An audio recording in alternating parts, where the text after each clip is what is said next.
Students, आज की class में हम लोग स्टडी करने वाले हैं दो चर वाले रैखिक समीकरण युग्म। इस क्लास में हम लोग रैखिक समीकरण युग्म के सारे कॉन्सेप्ट को कवर करेंगे और जो भी क्वेश्चंस हमारे बोर्ड एग्जाम में पूछे गए हैं उन सारे क्वेश्चंस को हम लोग आज की क्लास में सॉल्व करने वाले हैं। इस क्लास से स्टूडेंट्स आप लोगों का जो कॉन्सेप्ट है वो बिल्डअप होगा, आप लोगों के कॉन्सेप्ट अच्छे से तैयार हो जाएंगे। आप लोगों को जितने भी फॉर्मूले हैं, जितने भी तरीके इस टॉपिक से संबंधित है, सारे तरीके आज की क्लास में हम लोग डिस्कस करने वाले हैं। इस क्लास के महत्व को आप लोग समझ लीजिए। दो चर वाले रैखिक समीकरण युग्म के सारे कॉन्सेप्ट एक ही क्लास में आप लोगों को उदाहरण सहित मिलने वाले हैं और इस टॉपिक में से बोर्ड पेपर में पूछे गए सभी महत्वपूर्ण प्रश्नों का जो हल है बहुविकल्पीय, अतिलघु उत्तरीय और लघु उत्तरीय फॉर्मेट में आपको मिलने वाला है। स्पीड और एक्यूरेसी आप लोग भी मेंटेन कैसे करें इस पर भी हम लोग काम करेंगे और इस क्लास को पूरा पढ़ने के बाद आप बोर्ड पेपर में पूछे गए प्रश्नों को हल करने के योग्य हो जाएंगे। यानी कि आप लोग प्रीवियस ईयर क्वेश्चन पेपर को अगर इस क्लास को पढ़ने के बाद सॉल्व करते हैं तो आप लोग प्रीवियस ईयर क्वेश्चंस को भी सॉल्व कर ले जाइएगा। इस तरीके से हमने इस क्लास को इसमें क्वेश्चंस को शामिल किया है, कॉन्सेप्ट को शामिल किया है। तो चलिए स्टूडेंट, बिना देर किए हम लोग क्लास पर चलते हैं और चीजों को बेहतरीन ढंग से पढ़ते हैं। तो चलिए, हमारा आज का टॉपिक क्या है? दो चर वाले रैखिक समीकरण युग्म। तो सबसे पहले हम लोग समझ लेते हैं कि भाई हमारा जो रैखिक समीकरण है, रैखिक समीकरण होता क्या है, और उसके बाद हम लोग रैखिक समीकरण युग्मों की बात करेंगे। अगर कोई हमारे पास समीकरण है उसमें जो चर है, चर की मैक्सिमम घात 1 है, तो इस तरीके का हमारा जो समीकरण होता है वो रैखिक समीकरण कहलाता है। ठीक है, अगर हमारे पास कोई समीकरण है, समीकरण में जो हमारा चर है, चर की घात 1 हो, तो इस केस में जो हमारा समीकरण होता है वो रैखिक समीकरण कहलाता है। चर की जो मैक्सिमम घात है 1 होनी चाहिए। अब हम लोग दो चर वाले रैखिक समीकरणों की बात करने वाले हैं। तो दो चर वाले रैखिक समीकरण यानी कि चर आप लोग जानते हैं क्या होता है।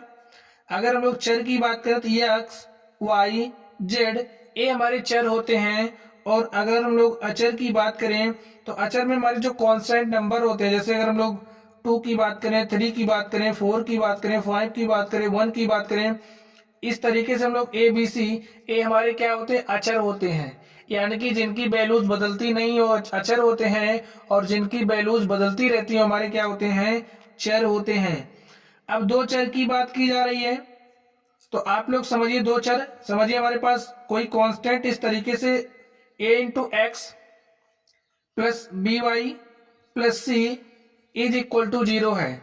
इसमें देखिए कितने चर हैं? एक चर हमारा x है, दूसरा चर हमारा क्या है? y है, और a हमारा क्या है? एक समीकरण है। इस समीकरण में कितने चर हैं? दो चर हैं। तो इसलिए हमारा कौन सा समीकरण है? दो चर वाला समीकरण हो गया। और यहाँ पे ये जो आप चर देख रहे हो, चर की पावर क्या है? 1 है, तो इसलिए हमारा क्या हो गया? रैखिक समीकरण हो गया। तो ये हमारा क्या हो गया? दो चर वाला रैखिक समीकरण, दो चर वाला रैखिक समीकरण हो गया। और अगर हमें समीकरणों का युग्म दिया है, जोड़ा दिया है, तो हमारा समीकरणों का युग्म कहलाएगा। तो आप लोग समझिए, हमारे पास कोई समीकरणों का युग्म इस तरीके से दिया गया है, ax1 plus by1 plus C is equal to 0। और हमारे पास कोई दूसरा समीकरण इस तरीके से दिया है, ax2 प्लस by2 प्लस सी, ये हमारा c1 है, c2 है, इज इक्वल टू 0 है। कोई हमारे पास रैखिक समीकरणों का युग्म इस तरीके से दिया गया है। तो इस समीकरण का हल देखिए, अब इस समीकरण को हम लोग हल करेंगे और अगर हमें इस समीकरण का हल मिलता है, हल हमें किन किन केसेस में मिलेगा आप लोग ये समझ लीजिए। अगर हमारा a1 upon a2 is not equal to है b1 अपॉन b2 के, तो इस केस में ये जो समीकरण का युग्म हमें दिया है, इस समीकरण के युग्मों पर हमें हल मिलेगा। इस पर क्या होगा? हमें हल मिलेगा। और जिस समीकरण के युग्म पर हमें हल मिलता है उस समीकरणों का युग्म हमारा क्या कहलाता है? संतत कहलाता है। यानी कि ये जो समीकरणों का युग्म होगा इस केस में क्या हो जाएगा? संतत हो जाएगा। जिन केसेस में हमें हल मिलेगा उन केसेस में हमारा जो समीकरणों का युग्म क्या होगा? संतत होगा। चलिए हम लोग नेक्स्ट देखते हैं। नेक्स्ट देखिए हमारे पास क्या है, समझिए। अगर हमारा a1 upon a2 is equal to हो जा रहा है b1 अपॉन b2 के, इज इक्वल टू हो जा रहा है c1 अपॉन c2 के, तो इस केस में क्या होगा, इस केस में भी हमें हल मिलेगा। हल मिलने का मतलब ये जो एक्स वाई है हमें इसकी वैल्यूज मिल जाएंगी, तो इस केस में भी हमें हल मिलेगा। और जो हमारे समीकरणों का युग्म होगा, जब हमें समीकरणों का हल मिल जाए तो इस केस में ये जो समीकरणों का युग्म होता है वो क्या कहलाता है, संतत कहलाता है। यानी कि इस वाले केस में ये जो हमारा समीकरणों का युग्म है वो भी संगत होगा, इस केस में भी संगत होगा। चलिए नेक्स्ट देखते हैं। नेक्स्ट देखिए, अगर हमारा a1/a2 is equal to b1/b2 है, is not equal to c1/c2 है, यानी कि a1/a2 इज इक्वल टू है b1/b2 को के, is not equal to c1/c2 के, तो इस केस में क्या हो जाएगा, हमें हल नहीं मिलेगा, हल नहीं मिलेगा। अब जब हल नहीं मिलेगा तो ये जो समीकरणों का युग्म है हमारा कैसा युग्म हो जाएगा, असंतत युग्म हो गया। तो यहां से कोई भी समीकरण संतत होगा, इसकी कंडीशन क्या हो गई, a1/a2 is not equal to b1/b2। फिर संतत का केस क्या है, a1/a2 is equal to b1/b2 is equal to c1/c2। असंतत का केस हमारे पास क्या है, a1/a2 is equal to b1/b2 is not equal to c1/c2। अब ये जो हमारा पहला केस है, देखिए इसमें हमें समीकरणों का युग मिलेगा। और ये जो हमारा समीकरण होता है, देखिए अगर हमारे पास कोई भी रैखिक समीकरण दिया गया है तो ये हमारा रेखा का समीकरण होता है। ठीक है, किसका समीकरण होता है, रेखा का समीकरण होता है। तो इन दोनों समीकरणों को हम लोग हल करेंगे, तो अगर हमारी एक कंडीशन आ रही है तो इस केस में हमें हल मिलेगा। तो आप लोग इस चतुर्थांश में देखिए हमें हल मिलेगा। इसके कहने का मतलब है कि अगर हम लोग इसको लेकर के एक रेखा ड्रॉ करें, कुछ इस तरीके से समझिए, हमने रेखा ड्रॉ करी, इसको लेकर के हम लोग ये रेखा ड्रॉ करेंगे, हमारी कोई रेखा आएगी इस तरीके से होगी। समझिए हमारी रेखा क्या है, एल है। ठीक है, ये हमारी रेखा क्या है, एल है। और हमने इसको लेकर के हमने इसको लिया और एक रेखा ड्रॉ करी हमने। तो रेखा ड्रॉ करने के बाद क्या हुआ, हमारे पास कुछ इस तरीके से आ रहा, ये हमारी रेखा एम है। तो इस वाले केस में, फर्स्ट केस में जो हमारी रेखाएं होंगी, अगर a1/a2 is not equal to b1/b2 है, इस केस में हल मिलेगा, संतत ये बात है। लेकिन ये जो रेखाएं हैं क्या करेंगे, एक दूसरे को प्रतिच्छेद करती हैं। तो लिख लीजिए, प्रतिच्छेद करती हैं रेखाएं। और एक ही स्थान पे प्रतिच्छेद कर रही हैं, तो इस पे जो हमें हल मिलेगा वो हमारा यूनिक होगा, अद्वितीय हल मिलेगा। कैसा हल मिलेगा, अद्वितीय हल मिलेगा, यानी कि इसका सिर्फ और सिर्फ एक ही हल होगा। चलिए अब हम लोग इस वाले केस की बात कर लेते हैं। इसमें देखिए, अब इसको अगर हम लोग लेकर के लाइन ड्रॉ करेंगे, इसको लेकर के लाइन ड्रॉ करेंगे, तो क्या होगा, क्या है कि ए वाला केस अगर हमारे पास आ रहा है कि a1/a2 is equal to b1/b2 के इज इक्वल टू c1/c2 के, तो इस केस में जो हमारी रेखाएं होंगी वो कैसी होंगी, संपाती होगी। समझिए हमारी रेखा एल हो गई, और संपाती होने का मतलब दोनों रेखाएं एक दूसरे के ऊपर से जाएंगी। ठीक है, हमारी दूसरी रेखा कुछ इस तरीके से जाएगी, आप लोग सोचिए, समझिए, दूसरी रेखा भी कुछ इस तरीके से जाएगी। ए हमारी रेखा एल है, ए हमारी रेखा एम है। अब देखिए ये जो रेखा एल एम है एक दूसरे के संपाती, यानी कि एक दूसरे को अनंत बिंदु पर काट रही हैं। भाई एक दूसरे को बहुत सारे बिंदुओं पर काट रही हैं, तो इस केस में हमें क्या हल मिलेगा बताइए। तो इस केस में हमें जो हल मिलेगा वो कैसा होगा, अनंत हल मिलेगा। इस कंडीशन को आप लोगों को याद रखना, क्योंकि भी आप लोग क्वेश्चन जब करिएगा तो इस तरीके की बातें आएंगी, कब हमारे समीकरणों के युग्म संतत होंगे, कब में अद्वितीय हल मिलेगा, कब में अनंत हल मिलेगा, ऐसे क्वेश्चन सभी आप लोगों से पूछे जाएंगे। तो आप लोग इन कॉन्सेप्ट को ढंग से पढ़ते चलिए। अब अगर हमारा ए वाला केस फॉलो हो रहा है तो इस केस में क्या होगा, ये जो हमारा समीकरणों का युग्म है इस वाले केस में क्या हो जाएंगे, समांतर हो जाएंगे। समांतर होने का मतलब ये हमारी रेखा एल है, ए हमारी रेखा एम है। एल और एम आपस में एक दूसरे को कहीं नहीं काटेंगे, और जब ये आपस में एक दूसरे को कहीं नहीं काटेंगी तो इस केस में क्या हो जाएगा, हमें कोई हल नहीं मिलेगा, कोई हल नहीं मिलेगा, कोई हल नहीं मिलेगा। जब कोई हल नहीं मिलेगा तो हमारा समीकरणों का युग्म क्या हो जाएगा, असंतत हो जाएगा। तो स्टूडेंट्स, और ये जो हमारे रैखिक समीकरण युग्म हैं भाई, इनको हम लोग हल भी तो करेंगे। और इनको हल करने की अगर हम विधियों की बात करें तो एक हमारी विधि होती है आलेख विधि, आलेखीय विधि होती है। हमारी दूसरी विधि होती है प्रतिस्थापन विधि, प्रतिस्थापन विधि। और हमारी एक नेक्स्ट विधि होती है विस्थापन विलोपन विधि, विलोपन विधि। और नेक्स्ट हमारे पास एक विधि होती है वज्र गुणन विधि।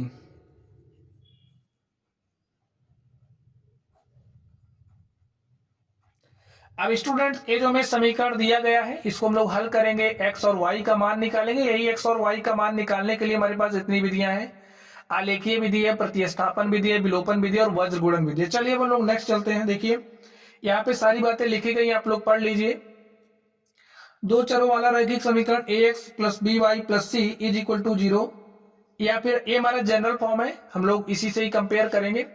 ax plus B Y is equal to C के प्रकार का होता है, जहां ए बी सी अचर वास्तविक संख्याएं और एक्स वाई क्या है, हमारी चर राशियां हैं।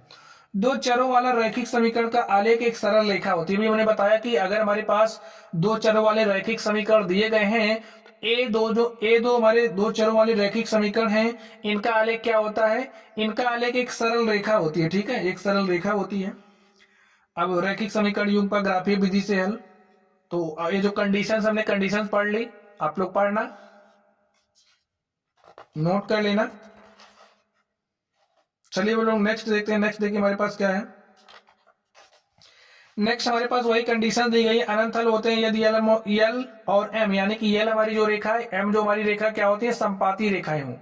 तो संपाती रेखाएं, तो इस स्थिति में क्या हो जाएगा, हमारा a1/a2 इज इक्वल टू हो जाएगा b1/b2 के इज इक्वल टू हो जाएगा c1/c2 के, यानी कि हमारा रेशियोज क्या हो जाएंगे, बराबर हो जाएंगे। नेक्स्ट देखिए, कोई हल नहीं होता है, कोई हल नहीं होता यदि यल तथा यम दोनों रेखाएं समांतर हो। जब दोनों रेखाएं समांतर हो जाएंगी कुछ इस तरीके से, देखिए जब दोनों रेखाएं समांतर हो जाएंगी तो आपस में एक दूसरे को काटेंगी नहीं, और जब आपस में एक दूसरे को काटेंगे नहीं तो क्या हो जाएगा, हमें कोई हल नहीं मिलेगा। और जब हमें कोई हल नहीं मिलता तो इस तरीके के जो समीकरणों के युग्म होते हैं कैसे कैसे युग्म होते हैं, असंतत युग्म होते हैं। इस बात का आपको ध्यान रखना है। अब एक रैखिक समीकरण युग्म हल करने की विधियों की बात करें तो हमारे पास प्रतिस्थापन विधि है, विलोपन विधि है, आलेखीय विधि से भी हम लोग हल करते हैं, वज्र गुणन विधि भी है। तो चलिए अब हम लोग स्टूडेंट्स क्वेश्चंस पे चलते हैं। आप लोग कॉन्सेप्ट को अच्छे से पढ़ना, कॉन्सेप्ट इज पावर। कॉन्सेप्ट अगर आपका अच्छा है तो आप लोग सारे तरीके के क्वेश्चंस को कर ले जाइएगा। चलिए अब आप लोग यहाँ पर देखिए क्वेश्चंस को, देखिए क्वेश्चन हमारा क्या कह रहा, क्वेश्चन पे आप लोग ध्यान दीजिए। देखिए ax क्वेश्चन नंबर 1 है, बहुविकल्पीय हमारा फॉर्मेट है इसका।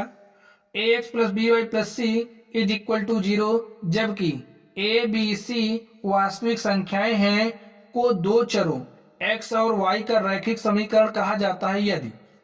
अब यहाँ पे हमारा कौन सा ऑप्शन करेक्ट होगा, यदि। ऑप्शन देख लीजिए, ऑप्शन नंबर ए है a is not equal to B, A square is equal to B square, A square plus B square is equal to 0, A square plus B square is can not be equal to 0। जो हमारा रैखिक समीकरण है ax plus B Y plus C is equal to 0, जबकि A B C वास्तविक संख्याएं, A B C हमारी क्या है, वास्तविक संख्याएं हैं को दो चरों x और y का रैखिक समीकरण कहा जाता है यदि A square plus B square is can not be equal to 0। इसमें क्या हो सकता है, जो हमारा A square plus B square है 0 के इक्वल नहीं हो सकता।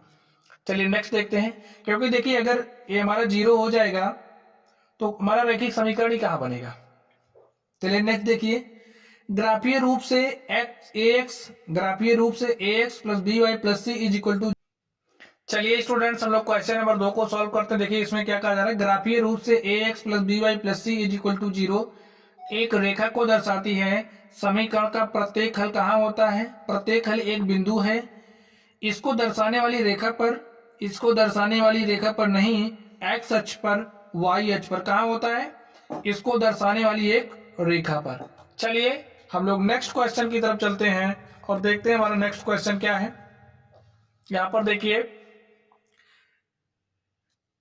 किसी तल में दी गई दो रेखाओं के लिए निम्न में से कौन संभव नहीं है। कोई तल है उसमें हमें दो रेखाएं दी गई हैं, उन दोनों रेखाओं के लिए क्या संभव नहीं है। देखिए दोनों रेखाएं एक बिंदु पर प्रतिच्छेद करेंगी, समझिए हमारा कोई तल है, दोनों रेखाएं एक बिंदु पर प्रतिच्छेद करेंगी। हाँ ये बात सही है, दोनों रेखाएं एक बिंदु पर प्रतिच्छेद कर सकती हैं।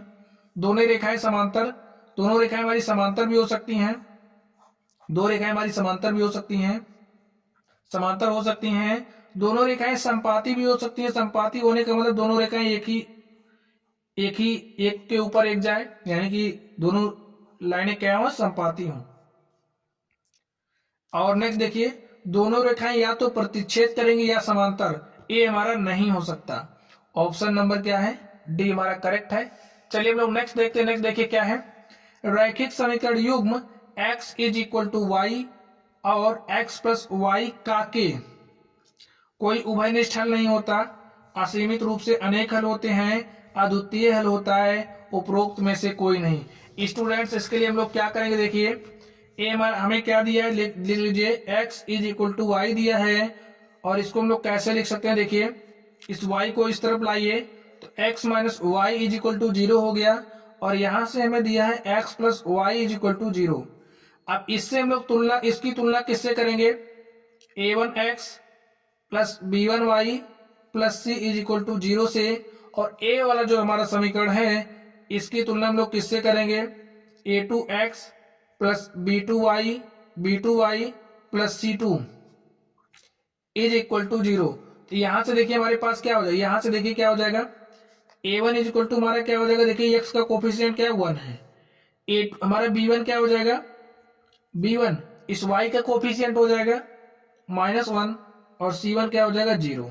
यहाँ पे देखिए a2 हमारा क्या हो जाएगा 1, b2 y का कोफिशिएंट b2 भी हमारा 1 हो जाएगा, और c2 हमारा 0 हो जाएगा। अब आप लोग यहां से देखिए a1 अपॉन a2 देखिए हमारा क्या है, a1 अपॉन a2 लिख लेते हैं, a1 upon a2 is equal to b1 upon b2 is equal to c1 upon c2। इसमें हम लोग वैल्यूज को रख करके चेक करेंगे, जो भी कंडीशन हमारी फॉलो करेंगे उसी के अकॉर्डिंग बता देंगे। तो यहाँ पर देखिए a1 क्या है, a1 हमारा 1 है, a2 क्या है, a2 भी हमारा 1 है, a1 अपॉन a2 आ गया। b1 क्या है, b1 देखिए हमारा -1 है, और b2 क्या है, b2 हमारा 1 है, यहां से देखिए 1। अब आप लोग यहीं से देख लीजिए जो हमारा a1 अपॉन a2 है इज नॉट इक्वल टू है b1 अपॉन b2 के, यहां से हमें क्या मिला, तुम्हारा a1 अपॉन a2 है वो इज नॉट इक्वल टू है b1 अपॉन b2 के। तो यहां से हम लोग क्या कह सकते हैं, अभी अभी हमने कंडीशंस पढ़ी थी, देख लीजिए आप लोग कंडीशन को, कंडीशंस देखिए, अगर हमारा a1 upon a2 is not a1 upon a2 is not equal to b1 upon b2 है, तो जो हमारी रेखाएं l और m है क्या करेंगी, परस्पर प्रतिच्छेद करेंगी, और इस केस में हमारे पास अद्वितीय हल होता है। कैसा हल होता है, अद्वितीय हल होता है, अद्वितीय हल, यानी कि हमारे पास कुछ इस तरह की सिचुएशन बनेगी अद्वितीय हल वाली। तो देख लीजिए हमारा ऑप्शन नंबर सी क्या हो जाएगा, करेक्ट हो जाएगा। इस तरीके से आपको कंडीशंस का यूज करते हुए क्वेश्चंस को सॉल्व करना है। चलिए हम लोग नेक्स्ट चलते हैं। आप लोगों को फॉर्मूले याद रहेंगे तो आप लोग क्वेश्चंस को आसानी से कर ले जाइएगा, और फॉर्मूले आप लोगों को प्रैक्टिस करते रहिएगा तो याद ही हो जाएंगे। चलिए नेक्स्ट देखिए, के किस मान के लिए, के किस मान के लिए समीकरण युग्म 2x plus 3y is equal to 5 और 4x plus k Y is equal to 10 के अपरिमित रूप से अनेक हल, क्या अपरिमित रूप से अनेक हल। चलिए हम लोग इसको सॉल्व करते, देखिए हमें क्या क्या दिया है, देख लीजिए हमें क्या क्या दिया है। हमें दिया है 2x प्लस 3y, देखिए इस 5 को हम लोग इस तरफ लेकर के आएंगे, हमारा -5 हो जाएगा इज इक्वल टू 0। इस तरीके से हमारे पास हो गया। चलिए इसको भी लिख लेते हैं हम, 4x प्लस के वाई, इस 10 को इस तरफ लेकर के चले आइए, -10 इज इक्वल टू 0। ए हमारा कौन सा समीकरण है, a1x plus b1y plus c1 is equal to 0। यहां पर भी लिख लीजिए a2x plus b2y plus c2 is equal to क्या है, 0 है। इससे आप इसकी तुलना कर लीजिए, इससे आपको इसकी तुलना करनी है, कर लीजिए। यहां से देखिए हमारे पास a1 इक्वल टू एक्स का कोफिशिएंट a1 है, यहाँ पे x का कोफिशिएंट क्या है 2 है, तो यहाँ पे 2 राइट कर लो। इसी तरीके से देखिए b1 का गुणांक b1 y का गुणांक b1 है, तो यहाँ पे y का गुणांक क्या है 3 है। इसी तरीके से c1 इक्वल टू क्या हो जाएगा देखिए -3। अब यहाँ पे देख लीजिए हमारा a2 इक्वल टू क्या हो जाएगा 4। अगर हम लोग b2 की बात करें तो b2 इक्वल टू हमारे पास क्या हो जाएगा देखिए k है, तो b2 इक्वल टू k लिख लो। और c2 की बात करें तो c2 इक्वल टू क्या हो जाएगा माइनस, देखिए प्लस है यहाँ पे माइनस होता है, यहाँ पे माइनस को अंदर कर लेंगे तो हमारे पास प्लस ऑफ -10 हो जाएगा, तो c2 इक्वल टू क्या हो जाएगा -10। अब इस तरीके से हमें मिल गया, तो हम लोग कंडीशन अप्लाई कर लेते हैं स्टूडेंट्स, जो भी हमारी कंडीशन फॉलो होगी उसी के अकॉर्डिंग हम लोग k का मान निकाल लेंगे। तो लिखिए a1 upon a2 is equal to b1 upon b2 is equal to c1 upon c2, हम ऐसे लिख ले रहे हैं, ठीक है। अब इसमें रखेंगे वैल्यूज रख दीजिए, a1 कितना है 2 है,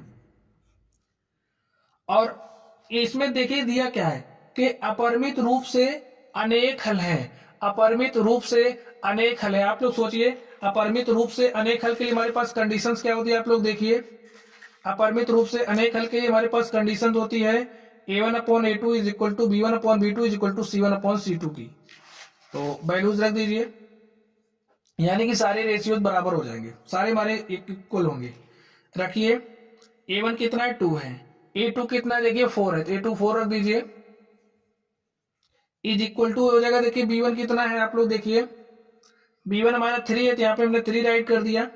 b2 देखिए हमारा क्या है b2 k है, तो यहाँ पे k रख दीजिए। c1 देखिए क्या है -3 है, और c2 क्या है -10 है, ये c1 हमारा 5 है, ठीक है, यहाँ पे 5 कर लीजिए आप लोग, यहाँ से आप लोग 5 कर लीजिए। c1 हमारा -5 है, तो -5 हमने लिखा, यहाँ पे -10, देखिए माइनस माइनस से कट जाएगा, 5 1 के 5, 5 दूनी 10, यहाँ पे 2 1 के 2, 2 दूनी 4, हमारे पास देखिए क्या हो गया 1/2 is equal to 3/k is equal to 1/2 है। और हमें दिया है कि अपरिमित रूप से अनेक हल हैं, तो इस केस में जो हमारा a1/a2 बराबर हो जाएगा b1/b2 के बराबर हो जाएगा c1/c2 के, तो ये तीनों हमारे बराबर है, तो हम इनको इसके बराबर लिख सकते हैं। देखिए हम कुछ इस तरीके से लिख सकते हैं 1/2 इज इक्वल टू 3/k, और यहाँ से देखिए क्या हो जाएगा k को आप इस तरफ भेजिए, k इज इक्वल टू हो जाएगा 2, हमारा यहाँ भाग में है वहां जाएगा गुणे के साथ हो जाएगा, तो 2 3 6, इस तरीके से हमारे पास देखिए k की वैल्यू क्या हो गई 6। अब एक बार यहाँ पे रख करके चेक कर लीजिए, देखिए यहाँ पे 1/2 है is equal to 3/6 is equal to 1/2, 3 1 के 3, 3 दूनी 6, देखिए हमारे रेशियोज बराबर आ जा रहे हैं, बराबर आ जा रहे हैं ना, यानी कि हमारी कंडीशन सेटिस्फाई हो रही है। तो हमारे पास k की वैल्यू क्या हो गई 6 हो गई, तो जहां पे 6 होगा वही ऑप्शन हमारा करेक्ट हो जाएगा, तो ऑप्शन नंबर डी हमारा क्या है करेक्ट है। चलिए बोलो नेक्स्ट क्वेश्चन की तरफ चलते हैं। देखिए नेक्स्ट क्वेश्चन में क्या दिया है, 2x plus 3y is equal to 18, x minus 2y is equal to 2 को हल करने पर हमें प्राप्त होगा। यहाँ पे हमें एक समीकरण दिया है, दूसरा समीकरण दिया है, इन दोनों को हमें हल करना है, और हल करने के बाद हमें क्या चाहिए x और y की वैल्यूज चाहिए। तो चलिए स्टूडेंट यहाँ से हम आपको प्रतिस्थापन मेथड सिखा दे रहे हैं, ठीक है, यहाँ से हम आपको विलोपन विधि सिखा दे रहे हैं। विलोपन विधि से आप लोग क्वेश्चंस को कैसे सॉल्व करोगे, यहाँ से आप लोग विलोपन विधि सीख लीजिए। यहाँ पे देखिए मैं क्या दिया है 2x plus 3y is equal to 18 दिया है, इसको हम लोग विलोपन विधि से सॉल्व करने वाले हैं। स्टूडेंट्स आप लोग समझ लीजिए विलोपन विधि से हम लोग क्वेश्चंस को कैसे सॉल्व करते हैं। देखिए समीकरण दिया 2x plus 3y is equal to 18, और दूसरा समीकरण देखिए में क्या दिया है x minus 2y is equal to हमें 2 दिया है। स्टूडेंट्स अब आप लोगों को इन दोनों समीकरणों को ध्यान से देखना है, ध्यान से देखिए। अब आप सोचिए इनमें से हम लोग किसी एक को समाप्त करना, किसी एक वेरिएबल को हमारा काम है समाप्त करना। क्या काम है हमारा काम, किसी एक चर को समाप्त करना। वो कैसे समाप्त होगा, देखिए हमें यहाँ पे 2x दिख रहा है, यहाँ पे हमें x दिख रहा है। अब अगर हम यहाँ पे 2 से मल्टीप्लाई कर दें और उसके बाद घटा ले तो हमारा -2x प्लस 2x कैंसिल हो जाएगा, हमें y का मान यहाँ से मिल जाएगा। तो यहाँ पे हम 2 से मल्टीप्लाई कर देते हैं, इसको ले लीजिए समीकरण नंबर 1, इसको 2 ले लीजिए और लिखिए समीकरण समीकरण 2 को 2 से गुणा करने पर, 2 से गुणा करने पर, 2 से गुणा कर दीजिए, देखिए क्या हो जाएगा, 2x हो जाएगा, यहाँ पे 2 से मल्टीप्लाई किया, माइनस 2 दूनी 4y हो जाएगा, बराबर यहाँ पे क्या हो जाएगा 4, और ये हमारा क्या हो गया समीकरण नंबर 3। हम लोग समीकरण 1 में से 3 को घटा देंगे, घटा दीजिए, 3 में से 1 को भी घटा सकते हो, लिख दीजिए समीकरण 1 में से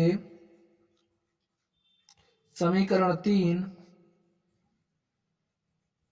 को घटाने पर, घटा दीजिए स्टूडेंट्स, एक क्या है 2x plus 3y is equal to 18, 3 क्या है 2x minus 4y is equal to क्या है 4। घटाइए, देखिए घटाने पर क्या हो जाएगा, यहाँ पे माइनस चिन्ह हो जाएगा, घटाने पे क्या हो जाता है चिन्ह बदल जाते हैं, तो यहाँ पे माइनस है तो प्लस हो जाएगा। इस बात का आपको ध्यान रखना है, जब हम लोग घटाते हैं हमारे चिन्ह बदल जाते हैं। यहाँ पे माइनस है, माइनस अंदर जाएगा, देखिए अगर हमारे पास सीन कुछ इस तरीके से होगा, घटा रहे हैं तो 2x माइनस 4y और इज इक्वल टू हमारे पास 4 है, अब माइनस अंदर भेजेंगे तो हमारे पास क्या हो जाएगा minus 2x plus 4y is equal to minus 4।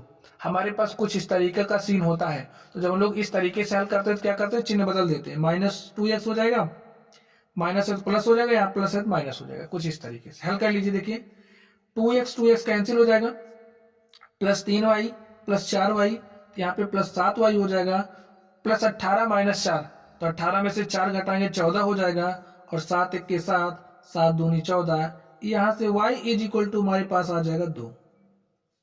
समझ गए, अब y का मान हमारे पास आ गया है, और इस y का मान हम लोग समीकरण 1 या समीकरण 2 में रखेंगे तो हमें x का मान मिल जाएगा। लिखिए y बराबर 2 समीकरण 1 में रख दीजिए या फिर 2 में रख दीजिए, ठीक है हम 1 में रख दे रहे हैं, y बराबर 2 समीकरण 1 में और रखने पर रख दीजिए 2x plus 3y is equal to 18 है, y इज इक्वल टू 2 रखना, 2 रख दीजिए, 2x प्लस 3 इंटू में 2 इज इक्वल टू 18, और यहाँ से 2x plus 2 3 6 is equal to 18, और 2x इज इक्वल टू क्या हो जाएगा, इस 6 को उस तरफ भेज दीजिए, तो यहाँ पे प्लस से इस तरफ आएगा माइनस से हो जाएगा, 18 में से 6 घटाएंगे 12 हो जाएगा, और 2x इज इक्वल टू 12। देखिए इधर इसे काटिए, 2 1 के 2, 2 6 12, x इज इक्वल टू क्या हो गया 6 हो गया। स्टूडेंट्स अगर आप लोगों को इस तरीके से प्लस माइनस जोड़ने या घटाने में समस्या होती हो, जैसे अगर आपके पास कुछ इस तरीके का सीन बन रहा है, समझिए कुछ इस तरीके से है, आप लोगों को जोड़ने घटाने में परेशानी होती हो, या फिर बटे वाले क्वेश्चंस आप लोगों को करने में दिक्कत होती हो, अगर हमारे पास बटे वाला तो उसको हम लोग कैसे हल करते हैं, तो इस तरीके के क्वेश्चंस अगर आप लोग सॉल्व करना सीखना चाहते हो तो डिस्क्रिप्शन बॉक्स में आप लोगों को इसका लिंक मिल जाएगा, आप लोग वहां से सीख लेना, आता है तो अच्छी बात है। चलिए हम लोग नेक्स्ट देखते हैं। इस तरीके से देखिए y इक्वल टू हमारे पास 2 x बराबर 6 आ गया है, तो देखिए हमारा कौन सा ऑप्शन करेक्ट है, x बराबर 6 y बराबर 2, x बराबर 6 y बराबर 2, देख रहा है x बराबर 6 y बराबर 2, ऑप्शन नंबर बी हमारा क्या है करेक्ट है। चलिए नेक्स्ट देखते हैं, समीकरण x minus Y equal to 2 एवं x plus Y equal to 2 का हल होगा। हमें इसका भी हल निकालना है स्टूडेंट। देखिए इसको हम लोग इसको हम लोग विलोपन विधि से हल कर सकते हैं, लेकिन अब हम आप लोगों को सिखाने जा रहे हैं कौन सा मेथड, प्रतिस्थापन विधि। हम आपको प्रतिस्थापन विधि सिखा दे रहे हैं। देखिए x minus Y equal to 2 दिया है, यहां से हम क्या करेंगे x निकाल लेंगे। देखिए x इक्वल टू हमारे पास क्या हो जाएगा 2, ये माइनस वाई इधर आ गया तो यहाँ पे हमारा प्लस वाई हो जाएगा, ex बराबर हमारे पास 2 प्लस वाई हो गया, और इस ex का मान हम लोग इस समीकरण नंबर 2 में, इसको समीकरण 1 मान लीजिए, और x plus Y is equal to 2 है, इसको हम लोग समीकरण नंबर 2 मान लेते हैं। ठीक है, ये जो x का मान हमारे पास आया है, इस x के मान को हम लोग इसमें प्रतिस्थापित कर देंगे। प्रतिस्थापित कर दीजिए, लिखिए x का मान समीकरण 2 में प्रतिस्थापित करने पर, जब हम लोग प्रतिस्थापित करते हैं मान को तो हमारा विधि प्रतिस्थापन कहलाता है, और जब किसी वेरिएबल को विलोप कर देते हैं तो विलोपन विधि कहलाता है।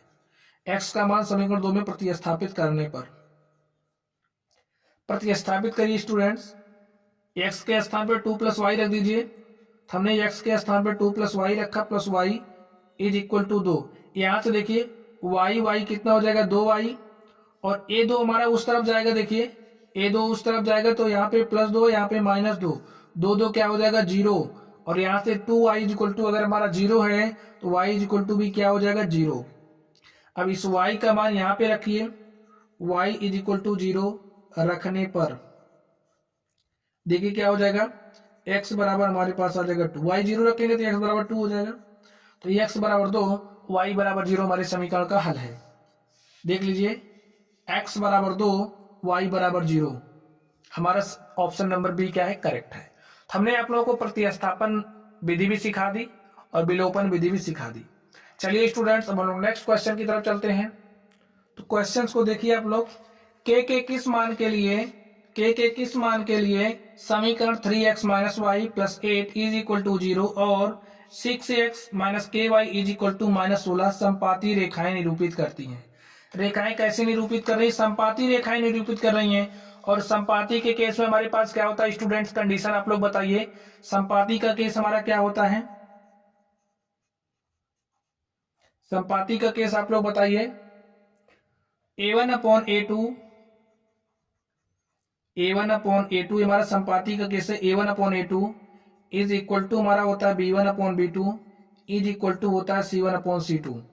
अब यहाँ पे देखिए इस समीकरण को लिख लीजिए, यहाँ पे लिख लीजिए 3x minus Y plus 8 is equal to 0, और हमारा दूसरा समीकरण क्या है 6x minus K Y is equal to -16। इस तरीके से देखिए मैं दिया है, इसको हम लोग कुछ इस फॉर्मेट में चेंज कर लेते हैं। देखिए ये हमारा a1x है, ये हमारा b1y और c1 इज इक्वल टू 0, इसको भी हम लोग उसी रूप में चेंज कर लेते हैं 6x माइनस के वाई। अब -16 को इस तरफ लेकर के +16 हो गया इज इक्वल टू 0, और ये हमारा इसको किससे कंपेयर करेंगे a2x plus b2y plus c2 is equal to 0 से। अब आप लोग इसको देखिए, यहाँ से हमारा a1 इज इक्वल टू क्या हो जाएगा बताइए, x का कोफिशिएंट a1, यहाँ पे x का कोफिशिएंट क्या है 3, a1 is equal to 3, b1 क्या हो जाएगा, b1 इज इक्वल टू देखिए -1 हो जाएगा, y का कोफिशिएंट -1 ही तो है, और c1 क्या हो जाएगा, c1 हमारा 8 हो जाएगा। यहाँ से देखिए a2 हमारा क्या है 6 है, और अगर हम लोग b2 की बात करें, b2 देखिए यहाँ से हमारा क्या है -k है, और अगर हम लोग c2 की बात करें तो c2 हमारा क्या है 16 है। तो इस तरीके से हमारे पास आ गया। चलिए अब लोग इस कंडीशंस को अप्लाई करते हैं। देखिए हमारा a1/a2 is equal to b1/b2 is equal to c1/c2। Values रख दीजिए, a1 की वैल्यू क्या है 3 है, a2 की वैल्यू क्या है 6 है, इज इक्वल टू b1 क्या है -1 है, b1 -1 है, और b2 हमारा -k है, और c1 कितना 8 है, और c2 कितना है 16 है, रख दो। देखिए माइनस से माइनस कैंसिल हो गया, 3 1 के 3, 3 दूनी 6, 8 1 के 8, 8 दूनी 16। अब सब बराबर है तो लिख लो 1/2 इज इक्वल टू हमारा 1/k हो जाएगा, 1/2 हमारा 1/k के बराबर हो जाएगा। और यहाँ से देखिए k हमारा इस तरफ आएगा, k यहाँ पे भाग के साथ है, गुणे के साथ हो जाएगा, और a हमारा 2 वहां चला जाएगा, तो k बराबर हमारा क्या आ जाएगा 2। तो हमारे पास k की वैल्यू क्या हो गई 2 हो गई। k बराबर 2 पर जो रेखाएं हो क्या करेंगे, संपाती रेखाएं निरूपित करेंगे। ठीक है, यहां से हमारे पास k की वैल्यू आ गई। चलिए वो लोग नेक्स्ट क्वेश्चन की तरफ चलते हैं। देखिए हमारा नेक्स्ट क्वेश्चन क्या है,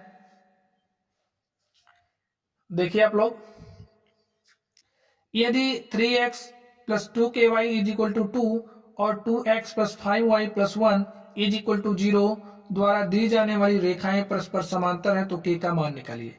हमें क्या दिया है कि जो रेखाएं में दी गई परस्पर समांतर हैं। तो यहां पर देखिए स्टूडेंट समीकरण क्या क्या दिया है, लिख लीजिए 3x प्लस 2ky, इस 2 को इस तरफ लेकर के आएंगे -2 हो जाएगा इज इक्वल टू 0। यहाँ पे देखिए 2x plus 5y plus 1 is equal to 0। इसकी तुलना किससे करेंगे, a1x plus b1y plus C1 is equal to 0 से, और इसकी तुलना किससे करेंगे, A2x plus B2y plus C2 is equal to 0 से। यहां से देखिए हमारे पास A1 इज इक्वल टू क्या आ जाएगा, A1 हमारा 3 हो जाएगा, B1 क्या हो जाएगा, देखिए y का कोफिशिएंट यहाँ पे B1 है, यहाँ पे 2k है, तो यहाँ पे हमारा 2k हो जाएगा। और C1 की बात करें यहाँ पे 1, यहाँ पे -2 है, C1 यहाँ पे -2, ठीक है। A2 देखिए क्या हो जाएगा, A2 हमारा 2 हो जाएगा, और B2 हमारा 5 हो जाएगा, और C2 हमारा क्या हो जाएगा, 1 हो जाएगा। इस तरीके से हमने A1 B1 C1 A2 B2 C2 की वैल्यूज निकाल ली। अब देखिए रेखाएं क्या कर रही है, परस्पर समांतर है। तो समांतर का केस हमारा क्या होता है, समांतर के केस में जो हमारा A1 अपॉन A2 होता है वो बराबर होता है B1 अपॉन B2 के, और does not equal to C1 upon C2 के। ये हमारा केस होता है, समांतर का केस है, ये केस आपको याद रखना है।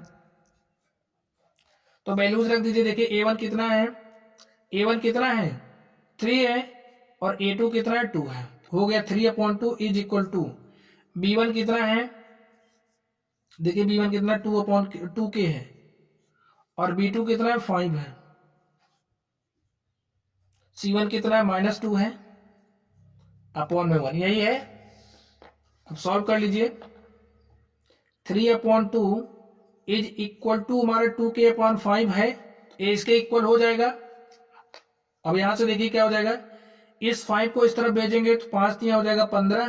देखिए a हमारा बराबर है, इसको बराबर ले सकते हैं, ठीक है।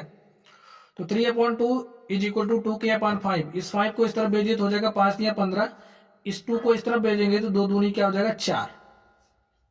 तो हमारे पास 15 इज इक्वल टू 4k, तो 4k इज इक्वल टू 15, और k इज इक्वल टू हमारा क्या हो जाएगा 15/4। तो देखिए हमारे पास k की वैल्यू आ गई, k की वैल्यू क्या है 15/4। ऑप्शन नंबर सी हमारा क्या है, करेक्ट है। चलिए हम लोग नेक्स्ट क्वेश्चन की तरफ चलते हैं। देखिए हमारा नेक्स्ट क्वेश्चन क्या है, क्वेश्चंस आप लोग देखिए।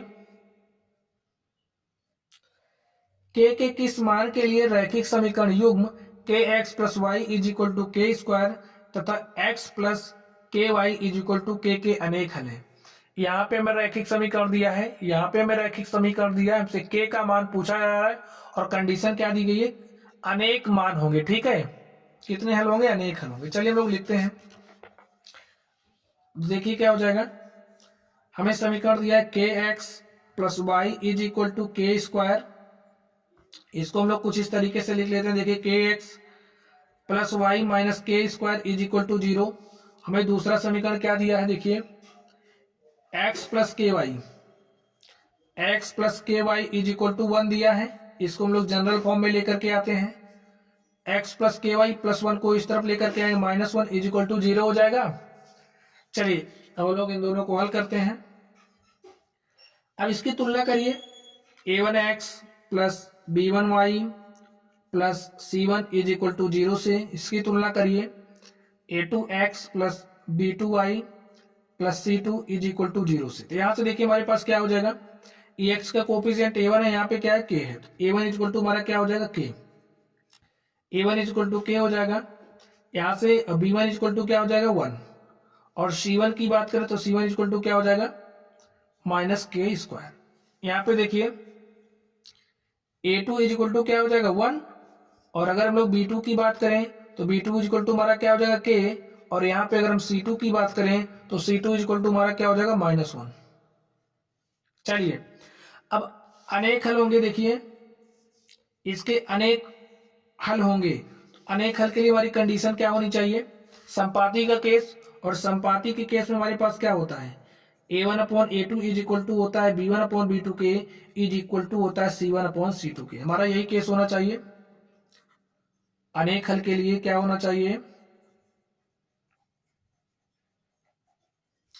हमारा संपाती वाला केस होना चाहिए, ठीक है।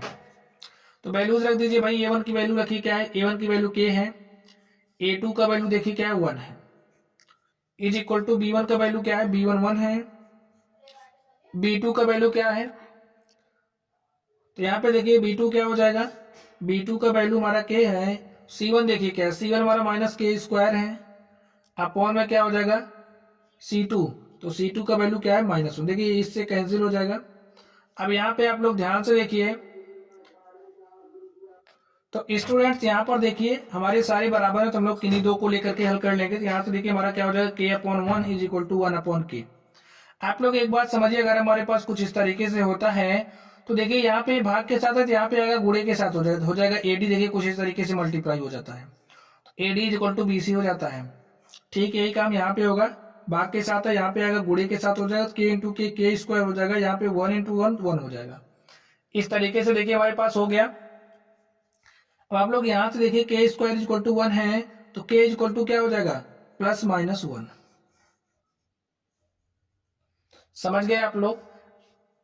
चलिए अब हमारा जहां पे k इक्वल टू +-1 होगा वही ऑप्शन हमारा क्या हो जाएगा, करेक्ट हो जाएगा। देखिए यहाँ पे +-1, ऑप्शन नंबर ए हमारा क्या है, करेक्ट है।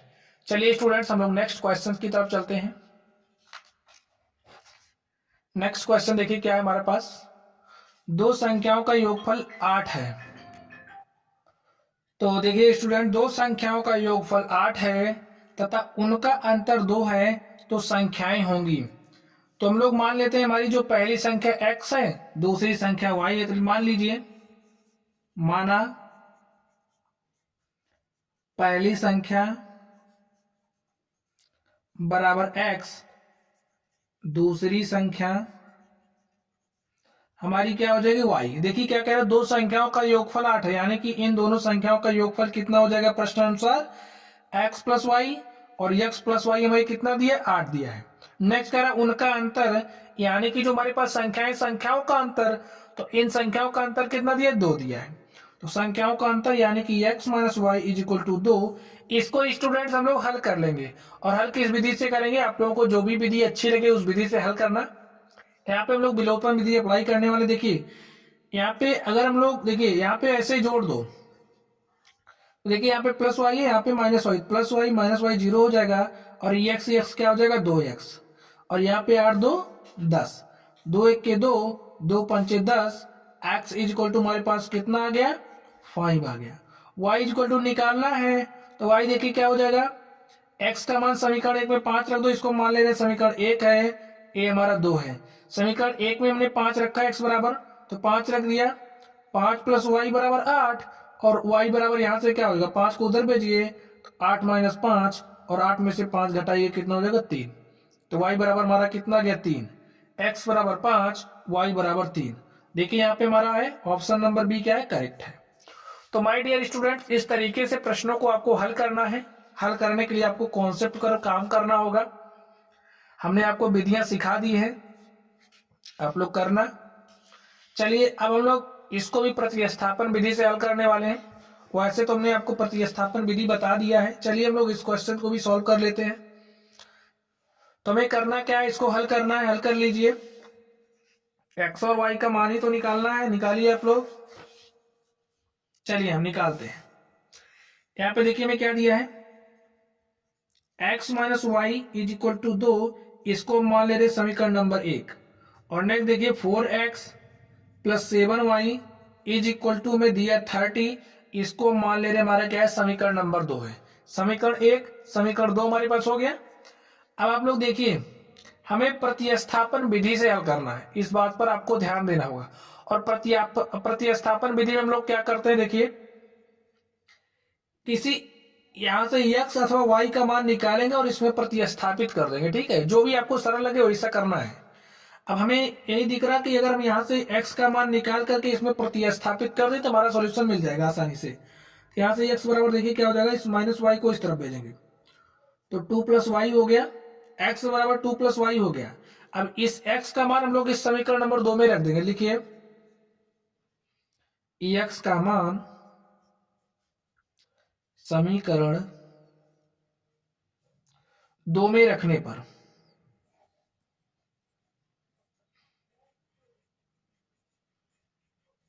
समीकरण 2 में x का मान आप रख दीजिए। तो यहाँ पे 4 है, x का मान रखना, x का स्थान क्या है, x के स्थान पे क्या है, 2 + y। तो यहाँ पे हमने इस तरीके से 2 + y रखा, plus 7y is equal to 30 हमारे पास यही हो जाएगा। हल कर लीजिए इसको, देखिए क्या हो जाएगा, 4 से इसमें मल्टीप्लाई करिए तो 4 दूनी 8, प्लस अंदर 4 जाएगा तो 4y हो जाएगा, plus 7y is equal to 30। ऐसा हो गया हमारे पास।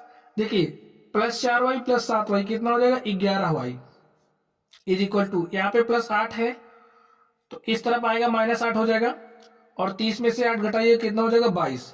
यहाँ पे 11y इज इक्वल टू 22 आ गया, और y इज इक्वल टू क्या हो जाएगा देखिए 22 बटे में 11, 11 एक 11, 11 दूनी 22, और y इज इक्वल टू हमारे पास क्या आ गया 2।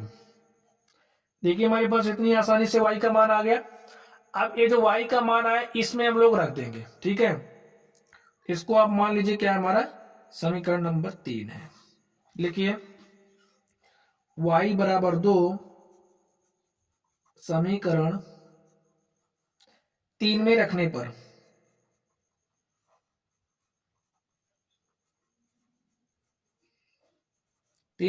रख दीजिए। इसमें रखिए x देखिए क्या हो जाएगा 2 प्लस y कितना है y 2 है तो 2 रख दो, तो 2 2 कितना हो जाएगा 4।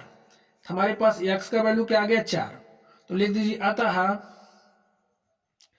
x बराबर 4 तथा y बराबर 2 है। यही हमारा क्या हो गया आंसर हो गया।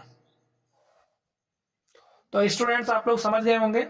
चलिए अब हम लोग नेक्स्ट क्वेश्चन की तरफ चलते हैं और देखते हैं हमारा नेक्स्ट क्वेश्चन क्या है। देखिए हमारे पास नेक्स्ट क्वेश्चन क्या है। ज्ञात कीजिए कि रैखिक समीकरणों का युग्म, यहाँ पे हमें समीकरणों का युग्म दिया है, संगत है या असंगत है। यहाँ पे क्या दिया है संगत है या असंगत है। हमने आपको निकालना सिखाया हमारा जो समीकरणों का युग्म होता है कब संगत होता है, आप लोग सोच करके बताइए। जब हमें हल मिलता है तो संगत होता है, हल नहीं मिलता है तो असंगत होता है, और इसके लिए हम लोग क्या करते हैं चेक करते हैं। चलिए सबसे पहले हम लोग समीकरण लिख लेते हैं जो हमें दिया है। अब आप लोगों को बोर्ड पेपर में एकदम बढ़िया राइटिंग बना बना करके लिखना है, सिस्टमेटिक ढंग से लिखना है, वैसे राइटिंग की कोई जरूरत नहीं है इसमें मैथ में। चलिए देखिए हमारा क्या है 2x minus 3y is equal to 8 है। इसको हम लोग जनरल फॉर्म में कन्वर्ट कर ले रहे हैं। देखिए क्या हो जाएगा 2x माइनस 3y, इस 8 को इस तरफ लेकर के आइए -8 हो जाएगा इज इक्वल टू 0। देखिए हमारा जनरल फॉर्म में आ गया। इसको हम लोग कर लेते हैं। देखिए 4x minus 6y is equal to 9 है तो -9 हो जाएगा यहाँ पे इज इक्वल टू 0। देखिए अब इसकी तुलना करिए किससे करेंगे, a1x plus b1y plus c1 is equal to 0 से इसकी तुलना करेंगे a2x plus b2y plus c2 is equal to 0 से। तुलना कर लीजिए, देखिए क्या हो जाएगा a1 इज इक्वल टू क्या हो जाएगा आप लोग सोच करके बताइए 2, b1 हो जाएगा -3 और c1 हो जाएगा -8।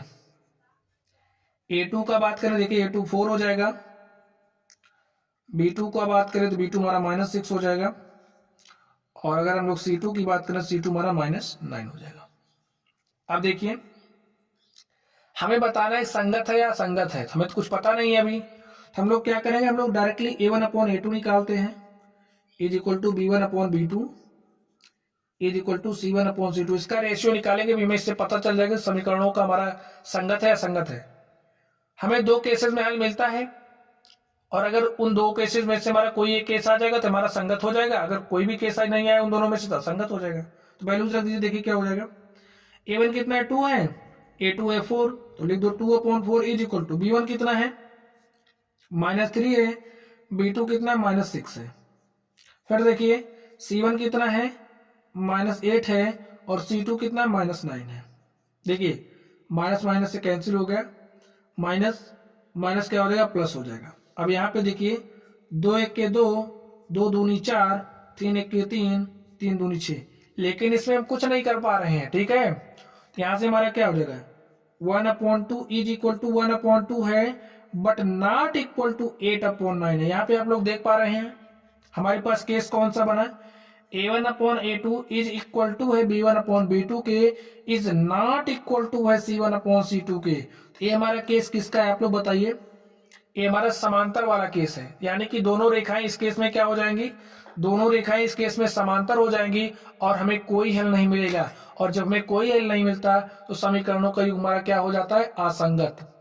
हमारा क्या है ये समीकरणों का युग असंगत है। लिखिए देखिए चूंकि हमारा क्या हो जा रहा है a1/a2 is not equal to b1/b2 is not equal to a1/a2 is equal to b1/b2 के, और is not equal to C1 upon C2। इसलिए हमारा क्या हो जाएगा, इसलिए ये जो मैं समीकरणों का युग्म दिया है लिख लीजिए, इसलिए समीकरणों का युग्म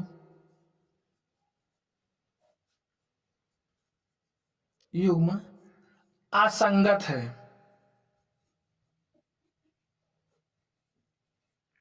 कैसा है, असंगत है। तो आप लोग समझ गए संगत कब होगा, संगत कब होगा, अगर हमें हल मिलेगा तो संगत। हल हमें दो ही केसेस में मिलता है, एक हमारा केस होता है A1 upon A2 is not equal to B1 upon B2 का, इसमें हमें अद्वितीय हल मिलता है। और एक हमारे पास होता है A1 upon A2 is equal to होता है B1 अपॉन B2 का इज इक्वल टू होता है C1 अपॉन C2 का, हमारा संपाती वाला केस। संपाती और प्रतिच्छेदी वाले केस में ही हमें सोल्यूशन मिलता है, इस वाले केस में समांतर वाले में सोल्यूशन नहीं मिलता। आपको ये याद रखना है, हमें इसमें सोल्यूशन नहीं मिलता, ठीक है। और जिसमें सोल्यूशन नहीं मिलेगा असंगत हो जाएगा। चलिए हम लोग नेक्स्ट क्वेश्चन की तरफ चलते हैं। तो देखिए स्टूडेंट्स, हमारे पास क्वेश्चन नंबर 3 आ चुका है। देखिए क्या कह रहा है, के मान ज्ञात कीजिए जिनके लिए समीकरण निकाय है। हमें समीकरणों का निकाय दिया है, के का मान निकालना है। कौन सी कंडीशन पे, एक तो निकालना है अद्वितीय हल हो और दूसरा निकालना है के का ऐसा मान जिसपे कोई हल ना हो। तो स्टूडेंट्स चलिए हम लोग सॉल्व करते हैं। देखिए स्टूडेंट्स, इन सारे क्वेश्चंस को आपको लाइटली नहीं लेना है, हमने सारे उन क्वेश्चंस को सिलेक्ट करके लिया है। एकदम समझिए, रिसर्च करके हमने क्वेश्चंस निकाले हैं आप लोगों के लिए। सारे क्वेश्चंस आपके बोर्ड एग्जाम में पूछे गए हैं और इसमें आप लोग देख भी पा रहे होंगे सारे क्वेश्चन समाहित हैं। हर तरीके के क्वेश्चंस को हमने लिया है। आप लोगों के बोर्ड एग्जाम में किस तरीके के क्वेश्चंस बन सकते हैं, हमने सारे क्वेश्चंस को लिया है। आप लोगों को क्वेश्चंस को बार बार सॉल्व करने की प्रैक्टिस करनी है। चलिए हम लोग इसको सॉल्व करते हैं, देखते हैं हमारा सोल्यूशन क्या हो जाएगा। तो हमें समीकरणों का युग्म दिया गया, निकाय दिया है, तो लिख लीजिए क्या है।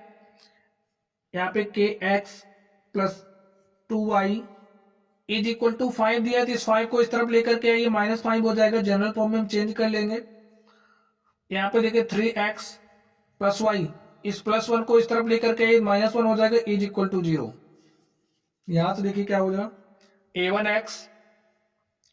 a1x plus b1y plus c1 is equal to 0 हो जाएगा। और यहां से a2x plus b2y plus C2 is equal to 0 हो जाएगा। अब तुलना कर लीजिए आप लोग। A1 देखिए, A1 इज इक्वल टू क्या हो जाएगा, A1 is equal to K। B1 क्या हो जाएगा, B1 इज इक्वल टू हमारा क्या हो जाएगा 2।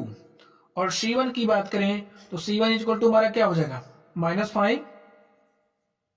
यहाँ पे देखिए हमारा A2 क्या हो जाएगा, A2 इज इक्वल टू 3 हो जाएगा। B2 का बात करें, B2 क्या हो जाएगा, देखिए y का कोफिशिएंट 1 है तो 1 हो जाएगा। और C2 का बात करें तो C2 क्या हो जाएगा -1। आप लोग A1 B1 C1 A2 B2 C2 निकालना तो सीख ही गए होंगे। चलिए हमारे पास ये आ गया। अब हम लोग इसको लेकर के सॉल्व करते हैं फर्स्ट नंबर को। जब अद्वितीय हल हो, ठीक है, अद्वितीय हल।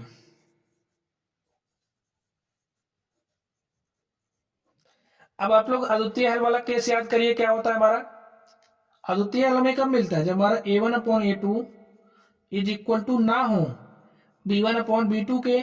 तो इस केस में जो हमारी रेखाएं हैं देखिए क्या कर जाएंगी, एक दूसरे को प्रतिच्छेद कर जाएंगी। इस केस में प्रतिच्छेद करेंगी और हमें अद्वितीय हल मिलता है। तो केस क्या है, A1 upon A2 is not equal to B1 upon B2। तो वैल्यूज रख दीजिए। A1 कितना है, A1 का वैल्यू K है और A2 का वैल्यू देखिए क्या हो जाएगा 3। इज नॉट इक्वल टू क्या होना चाहिए, B1 अपॉन B2। तो B1 क्या है, 2 है और B2 हमारा देखिए क्या है, B1 2 है और B2 हमारा क्या है 1 है।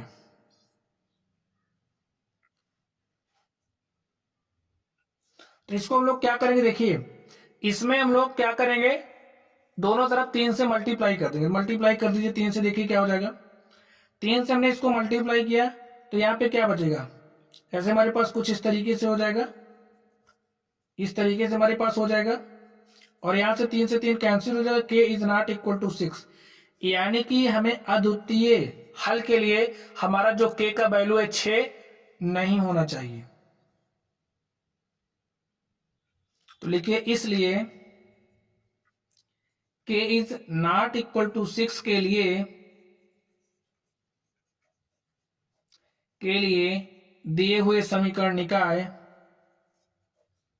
दिए हुए समीकरण निकाय, यहां पे जो मैं समीकरण निकाय दिया है, समीकरण निकाय का एक अद्वितीय हल होगा।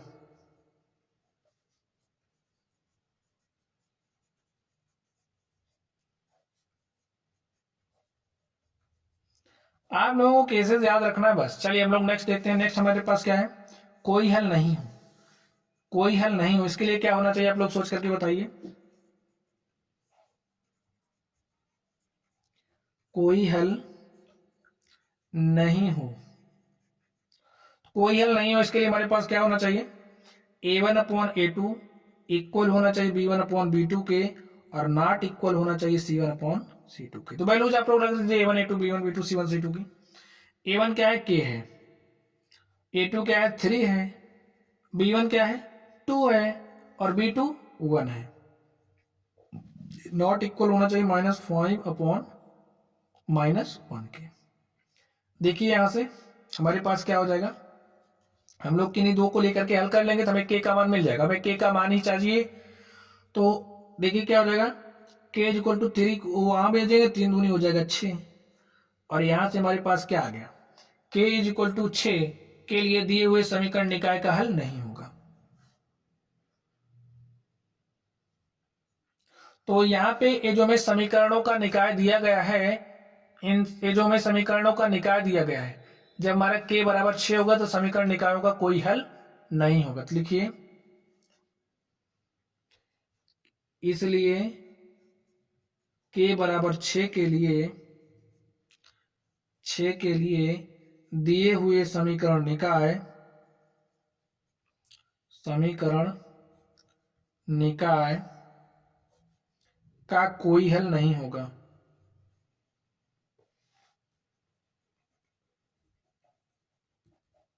तो स्टूडेंट्स इस तरीके से हम लोग क्वेश्चंस को सॉल्व करेंगे, तो आप लोग समझ गए होंगे। चलिए अब हम लोग नेक्स्ट क्वेश्चन की तरफ चलते हैं और नेक्स्ट क्वेश्चन को सॉल्व करते हैं।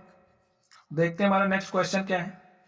यहाँ पे देखिए, निम्नलिखित समीकरण निकायों को विलोपन विधि से हल कीजिए। यहाँ पे हमें समीकरणों का निकाय दिया है और हमें इसे विलोपन विधि से हल करना है। तो चलिए हम लोग विलोपन विधि से हल करते हैं। चलिए हम लोग इसको सॉल्व करते हैं। तो लिख लीजिए समीकरणों को, x/2 solution x/2 plus 2i/3 plus 1 is equal to 0। हमें नेक्स्ट दिया है x minus y/2 is equal to 3। यहाँ पे विधि देखिए, हमें विलोपन विधि दिया था, हमें विलोपन विधि अप्लाई करना है, ठीक है। अब ये जो समीकरणों का निकाय हमें दिया है, बटे वाले को देकर के आपको डरना नहीं है। इसको हम लोग जनरल फॉर्म में चेंज करते, देखिए अगर हम लोग इस समीकरण में 6 से मल्टीप्लाई कर दें, मल्टीप्लाई कर सकते हैं दोनों तरफ, आप 6 से मल्टीप्लाई कर दो। तो हमने 6 से मल्टीप्लाई किया, देखिए क्या हो जाएगा, 6x/2। आप लोग सीधा सीधा एलसीएम ले लेना 2 और 3 का, या फिर यहाँ पे ऊपर 3 से मल्टीप्लाई कर दो, यहाँ पे 2 से मल्टीप्लाई कर दो, और पूरे में भी हमारा फिर हल करेंगे तो हो जाएगा इस तरीके से। जैसा भी ठीक पड़े आप लोग वैसा कर लेना, ठीक है। हमने 6 से मल्टीप्लाई किया तो क्या हो जाएगा, यहाँ पे 6 दूनी 12 y/3, फिर यहाँ पे 6 से मल्टीप्लाई हो जाएगा, यहाँ पे 6 से मल्टीप्लाई करेंगे 0 हो जाएगा। अब देखिए 2 1 के 2, 2 3 6, 3 1 के 3, 3 4 12, यहाँ पे क्या हो जाएगा, 3x प्लस 4y प्लस 6 बराबर 0। हमारा इस रूप में चेंज हो गया। यही काम हम लोग यहाँ पे भी करेंगे। हम लोग सारे में 2 से मल्टीप्लाई कर देंगे, 2 से मल्टीप्लाई करिए, देखिए क्या हो जाएगा, 2x। अब यहाँ पे 2y/2 और यहाँ पे 2 3 6 हो जाएगा। देखिए 2 से 2 कैंसिल हो जाएगा, 2x माइनस वाई, इस प्लस 6 को इधर लेकर के आएंगे तो -6 इज इक्वल टू 0 हो गया। हमारा इस फॉर्म में इस तरह से आ गया। अब इसको हम लोग मान लेंगे हमारा समीकरण नंबर 1 है और ये हमारा समीकरण नंबर 2 है। अब आप लोग ध्यान से देखिए, विलोपन विधि में किसी एक चर को हम लोग विलोप कर देते हैं, यानी कि गायब करना होता है। तो किसको गायब करेंगे, आप लोग देखिए, यहाँ पे 3x, यहाँ पे 4y है, यहाँ पे 2x, यहाँ पे y है। हम देख पा रहे हैं यहाँ पे 4y है, यहाँ पे y है। अगर इस समीकरण में हम लोग दोनों तरफ 4 से मल्टीप्लाई कर दें तो यहाँ पे हमारे पास -4y हो जाएगा और यहाँ पे +4y। हम लोग जोड़ लेंगे तो हमारा y समाप्त हो जाएगा। तो लिखिए, इतना आपको सोचना पड़ेगा। समीकरण 2 में 2 से मल्टीप्लाई करने पर, 2 से गुणा करने पर, गुणा करने पर, तो गुणा कर दीजिए 2 से, तो 2 से गुणा करेंगे, 2 दूनी 4x हो जाएगा। 4 से गुणा करेंगे, ठीक है, किससे गुणा करेंगे, 4 से। तो 4 से गुणा करेंगे, 4 दूनी 8 हो जाएगा। देखिए 4 से गुणा करेंगे तभी यहाँ 4y, यहाँ पे 4y, तो 4 से गुणा किया, 4 दूनी 8x हो गया, माइनस 4y माइनस कितना हो जाएगा, 4 छंग 24 इज इक्वल टू 0। 4 से गुणा किया 4 दूनी 8, 4 से गुणा किया 4y, 4 छंग 24, और इसको हम लोग मान लेंगे समीकरण नंबर 3। अब समीकरण 1 और 3 को हम लोग जोड़ लेंगे। लिखिए समीकरण 1 और 3 को जोड़ने पर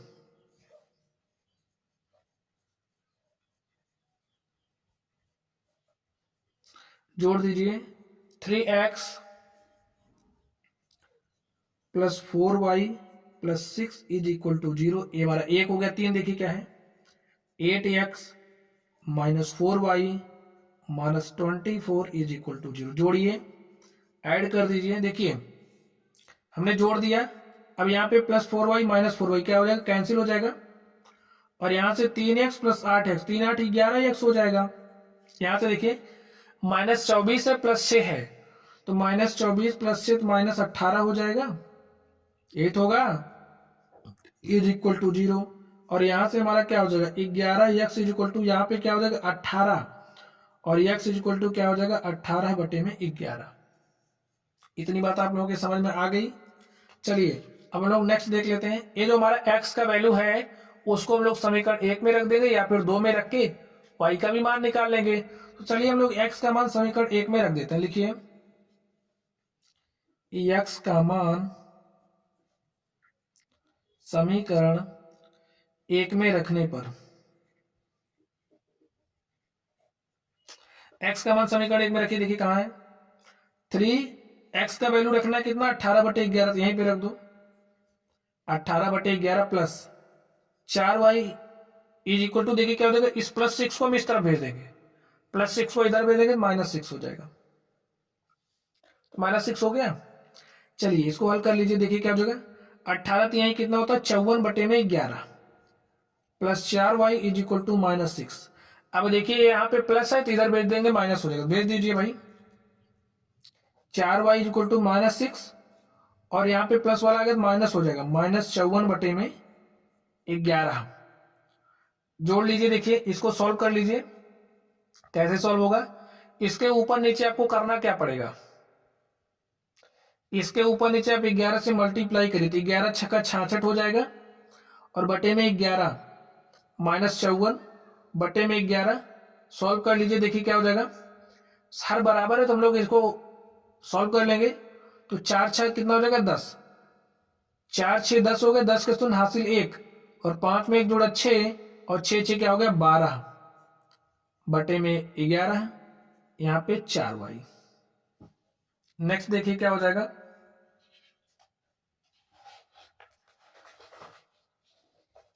तो देखिए क्या हो जाएगा,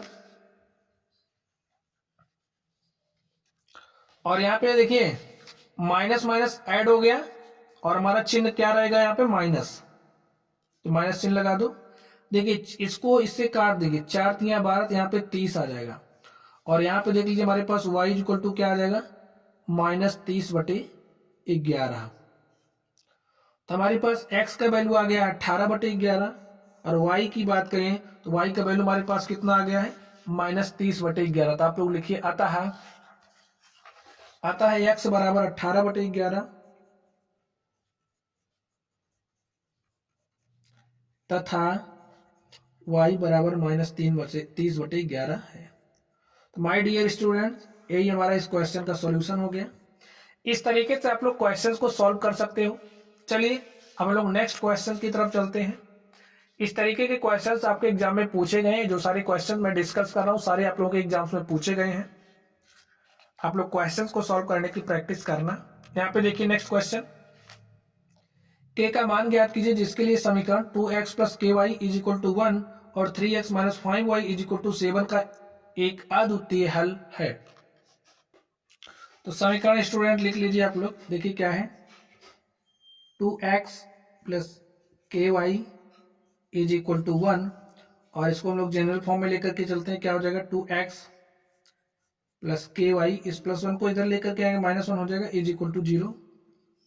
और इधर क्या है 3x minus 5y is equal to 7, 7 को इस तरफ लेकर के आइए, 3x minus 5y minus 7 is equal to 0। इसकी तुलना किससे करेंगे, a1x plus b1y plus c1 is equal to 0, और यहाँ पे a2x plus b2y plus c2 is equal to 0। तो वैल्यूज निकाल लीजिए, a1 क्या हो जाएगा, x का coefficient a1 is equal to हमारा क्या हो जाएगा 2। यहाँ से देखिए b1 क्या हो जाएगा, b1 k है, और c1 क्या हो जाएगा -1। यहाँ से देखिए a2 क्या हो जाएगा, a2 इज इक्वल टू 3 हो जाएगा, और b2 की बात करें तो b2 कितना हो जाएगा -5, और c2 कितना हो जाएगा, c2 हमारा -7 हो जाएगा। अब हमसे कहा क्या कर रहा है, का एक अद्वितीय हल है। अद्वितीय हल के लिए हमारा क्या होना चाहिए, कंडीशन, तो लिख लीजिए अद्वितीय हल के लिए हमारा क्या होता है, जो a1/a2 होता है इज नॉट इक्वल टू होता है b1/b2 के। ये हमारा केस किसका है, अद्वितीय हल के लिए, इसको आपको याद रखना है। अद्वितीय हल के लिए a1/a2 नॉट इक्वल होना चाहिए b1/b2 के। तो वैल्यूज रख दीजिए, देखिए a1 कितना है, a1 2 है, a2 कितना है, a2 3 है, b1 कितना है, b1 k है, और b2 कितना है -5 है, कितना है -5 है। तो हम लोग क्या करेंगे, इसको दोनों तरफ -5 से मल्टीप्लाई कर दें, मल्टीप्लाई कर दीजिए, देखिए क्या हो जाएगा, हमने -5 से मल्टीप्लाई किया, क्या हो जाएगा -5 × 2, तो लिख दीजिए -5 × 2 बटे में 3, यहाँ पे क्या हो जाएगा k इंटू में -5 अपॉन में -5, तो -5 से -5 कैंसिल हो जाएगा, यहाँ से -5 दूनी कितना हो जाएगा -10 बटे 3 is not equal to k। तो हमारा क्या हो जाएगा, आप लोग सोच करके बताइए, ये कंडीशन हो गई, तो इसलिए क्या हो जाएगा, k is not equal to -10/3 के लिए जो हमें समीकरण दिया है, समीकरण निकाय का एक अद्वितीय हल होगा, के लिए दिए हुए समीकरण निकाय का एक अद्वितीय हल होगा। हमें k का वैल्यू बताना था, तो k इक्वल टू हमारा क्या हो जाएगा -10/3। तो स्टूडेंट्स, इस तरीके से हमने क्वेश्चन नंबर 5 को सॉल्व किया। चलिए हम लोग नेक्स्ट क्वेश्चन की तरफ चलते हैं, देखते हैं हमारा नेक्स्ट क्वेश्चन क्या है। यहाँ पे देखिए नेक्स्ट क्वेश्चन, अनुपातों a1/a2, b1/b2 और c1/c2 की तुलना कीजिए कि निम्न समीकरण युग्म द्वारा निरूपित रेखाएं एक बिंदु पर प्रतिच्छेद करती हैं, समांतर अथवा समपाती हैं। तो इसमें भी आपको a1/a, देखिए हमें चेक करना है प्रतिच्छेद करती है, समांतर अथवा समपाती है। हम लोग इसमें तो पता नहीं क्या है, तो a1 a2 b1 b2 c1 c2 निकालेंगे, a1/a2 equal to b1/b2 equal to c1/c2 दिखाएंगे। अब जो भी कंडीशन हमारी फॉलो होगी उसी के अकॉर्डिंग हम बता देंगे। तो इसको आप लोग खुद से करना, ठीक है, इसको आप लोग खुद से करना, कॉन्सेप्ट हमने आपको बता दिया है, आप लोग वैल्यूज निकाल करके उसमें रखना, चलिए वो लोग नेक्स्ट क्वेश्चन की तरफ चलते हैं। देखिए नेक्स्ट क्वेश्चन हमारा क्या है, अनुपातों दिया है a1/a2 b1/b2 c1/c2 की तुलना कर ज्ञात कीजिए कि निम्न रैखिक समीकरणों के युग्म संगत है या असंगत है। तो समीकरणों का युग्म दिया है, संगत असंगत आप लोग बता ही सकते हो। हम लोग a1/a2 इक्वल टू b1, देखिए इसका a1/a2 equal to b1/b2 equal to c1/c2 पे करेंगे, चेक करेंगे, हमें दो कंडीशन में हल मिलता है। अगर हल मिल जा रहा है तो क्या हो जाएंगे संगत, नहीं मिल रहा तो हो जाएंगे असंगत। तो हमारी देखिए संगत के लिए हमारी कौन सी कंडीशन फॉलो होनी चाहिए, आप लोग देखिए, अगर हमारा a1/a2 is not equal to है b1/b2 के, तो इस केस में क्या हो जाएगा, संगत हो जाएगा। नेक्स्ट क्या होना चाहिए, a1/a2 is equal to b1/b2 is equal to c1/c2 आ गया। अगर a आ गया यानी कि तीनों रेशियोज बराबर आ गए तब भी संगत हो जाएगा। लेकिन अगर ए वाला आ गया A1/A2 बराबर है B1/B2 के, बट नॉट इक्वल है C1/C2 के, इस केस में हमारा क्या हो जाएगा, असंगत हो जाएगा। आप लोग इसमें रखना, जो कंडीशन सेटिस्फाई होगी उसी के अकॉर्डिंग आप लोग बता देंगे, तो इसको भी आप लोग करिएगा। चलिए वो लोग नेक्स्ट क्वेश्चन की तरफ चलते हैं और देखते हैं हमारा नेक्स्ट क्वेश्चन क्या है। देखिए यहाँ पे एक आयताकार बाग का अर्ध परिमाप 36 मीटर है, जिसकी लंबाई चौड़ाई से 4 मीटर अधिक है। बाग की बीमाएं ज्ञात कीजिए। तो चलिए इसको हम लोग हल करते हैं। देखिए हमारा सॉल्यूशन क्या हो जाएगा, आप लोग ध्यान से देखिए। ए हमारा क्या हो गया, हम लोग एक आयताकार बाग बना ही लेते हैं, बना लीजिए। ए हमारा आयताकार बाग हो गया, और ये जो आयताकार हमारा बाग है इसका अर्ध परिमाप दिया है, जो दिया है उसको लिख लो। अर्ध परिमाप कितना दिया है, 36 मीटर दिया है। तो अर्ध परिमाप यानी कि मैं इसका आधा परिमाप दिया, तो पूरा परिमाप हमारा कितना हो जाएगा, इसका डबल,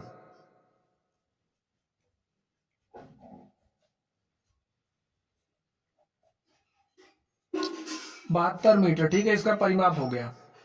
अब नेक्स्ट देखिए क्या दिया, जिसकी लंबाई चौड़ाई से 4 मीटर अधिक है, यानी कि जो लंबाई है चौड़ाई से 4 मीटर अधिक है। तो ए हमारी लंबाई है, इसको हम लोग लंबाई मान ले रहे हैं, हमारी क्या हो जाएगी, चौड़ाई। तो जो लंबाई है चौड़ाई से 4 मीटर अधिक है, चौड़ाई से 4 मीटर अधिक क्या है, लंबाई है। तो लंबाई हमारी क्या हो जाएगी, L+4, और ए हमारी L है, हमने ऐसा मान लिया। ठीक है, आप x भी मान सकते हो, हमने L मान लिया। हमने माना हमारी चौड़ाई क्या है, L है। चलिए आप x मान लेना। ठीक है, x मान लीजिए, ये हमारा x+4 हो जाएगा। मानिए माना आयताकार बाग की चौड़ाई कितनी है, x मीटर है। तो जिसकी लंबाई चौड़ाई से 4 मीटर अधिक है, तो ये चौड़ाई है, लंबाई 4 मीटर अधिक है, तो लिख लीजिए लंबाई क्या हो जाएगी, लंबाई बराबर x+4 मीटर।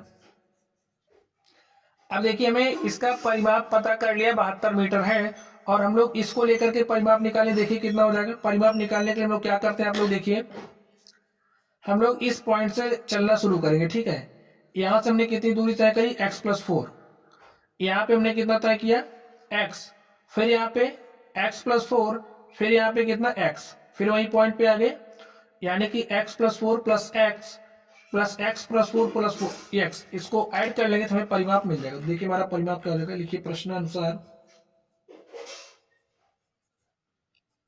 प्रश्नानुसार क्या हो जाएगा, आयत का परिमाप क्या हो जाएगा, x+4 plus x+4 plus x is equal to, परिमाप कितना देखिए, 72 मीटर। देखिए स्टूडेंट्स, परिमाप का फॉर्मूला नहीं याद है तो आप लोग ऐसे कर सकते हो, इस पॉइंट से आप लोग चलना शुरू करिए, ऐसे ऐसे पूरा चल लीजिए, यहाँ पे आ जाइए, जितनी दूरी आपने चली सारी दूरी को आप ऐड कर लो, तो हमें परिमाप मिल जाता है। ऐड करिए, देखिए x x x x 4x हो गया, यहाँ पे 4 और 4 8 हो गया। अब यहाँ से 4x इक्वल टू क्या हो जाएगा, 72 माइनस 8 हो जाएगा। तो 72 में से 8 घटा दीजिए, 12 में से 8 घटाइए, कितना हो जाएगा, 4, और यहाँ पे क्या बचेगा, 6। 4x बराबर हमारे पास 64 आ गया। तो x बराबर कितना हो जाएगा, x बराबर देखिए कितना हो जाएगा, 4 के 4, 2 6 और 4 6 24। हमारे पास x इक्वल टू 16 आ गया।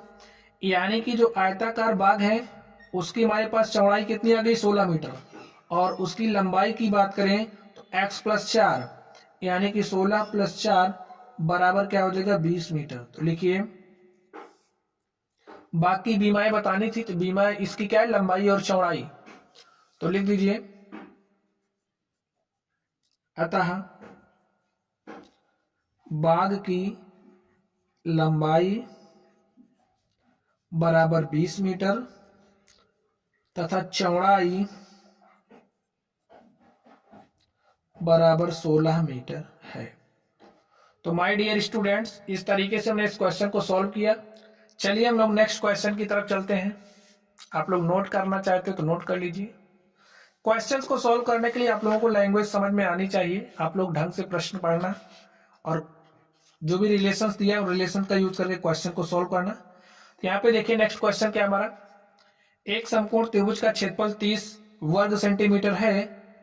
यदि उसकी ऊंचाई आधार की लंबाई से 7 सेंटीमीटर अधिक है तो आधार की लंबाई ज्ञात कीजिए। तो चलिए हम लोग इसको सॉल्व करते हैं। तो समकोण त्रिभुज का क्षेत्रफल दिया, सबसे पहले हम लोग क्या करेंगे, एक समकोण त्रिभुज बना लेंगे। तो एक आप लोग समकोण त्रिभुज बना लीजिए। देखिए क्या हो जाएगा हमारा समकोण त्रिभुज। इस तरीके से हमने समकोण त्रिभुज बना लिया। ए हमारा क्या हो गया, समकोण त्रिभुज। यहाँ पे समकोण है, ए हमारा ABC हो गया। इसमें क्या दिया है, समकोण त्रिभुज का क्षेत्रफल, यानी कि इसका क्षेत्रफल कितना दिया, लिख लीजिए। दिया है समकोण त्रिभुज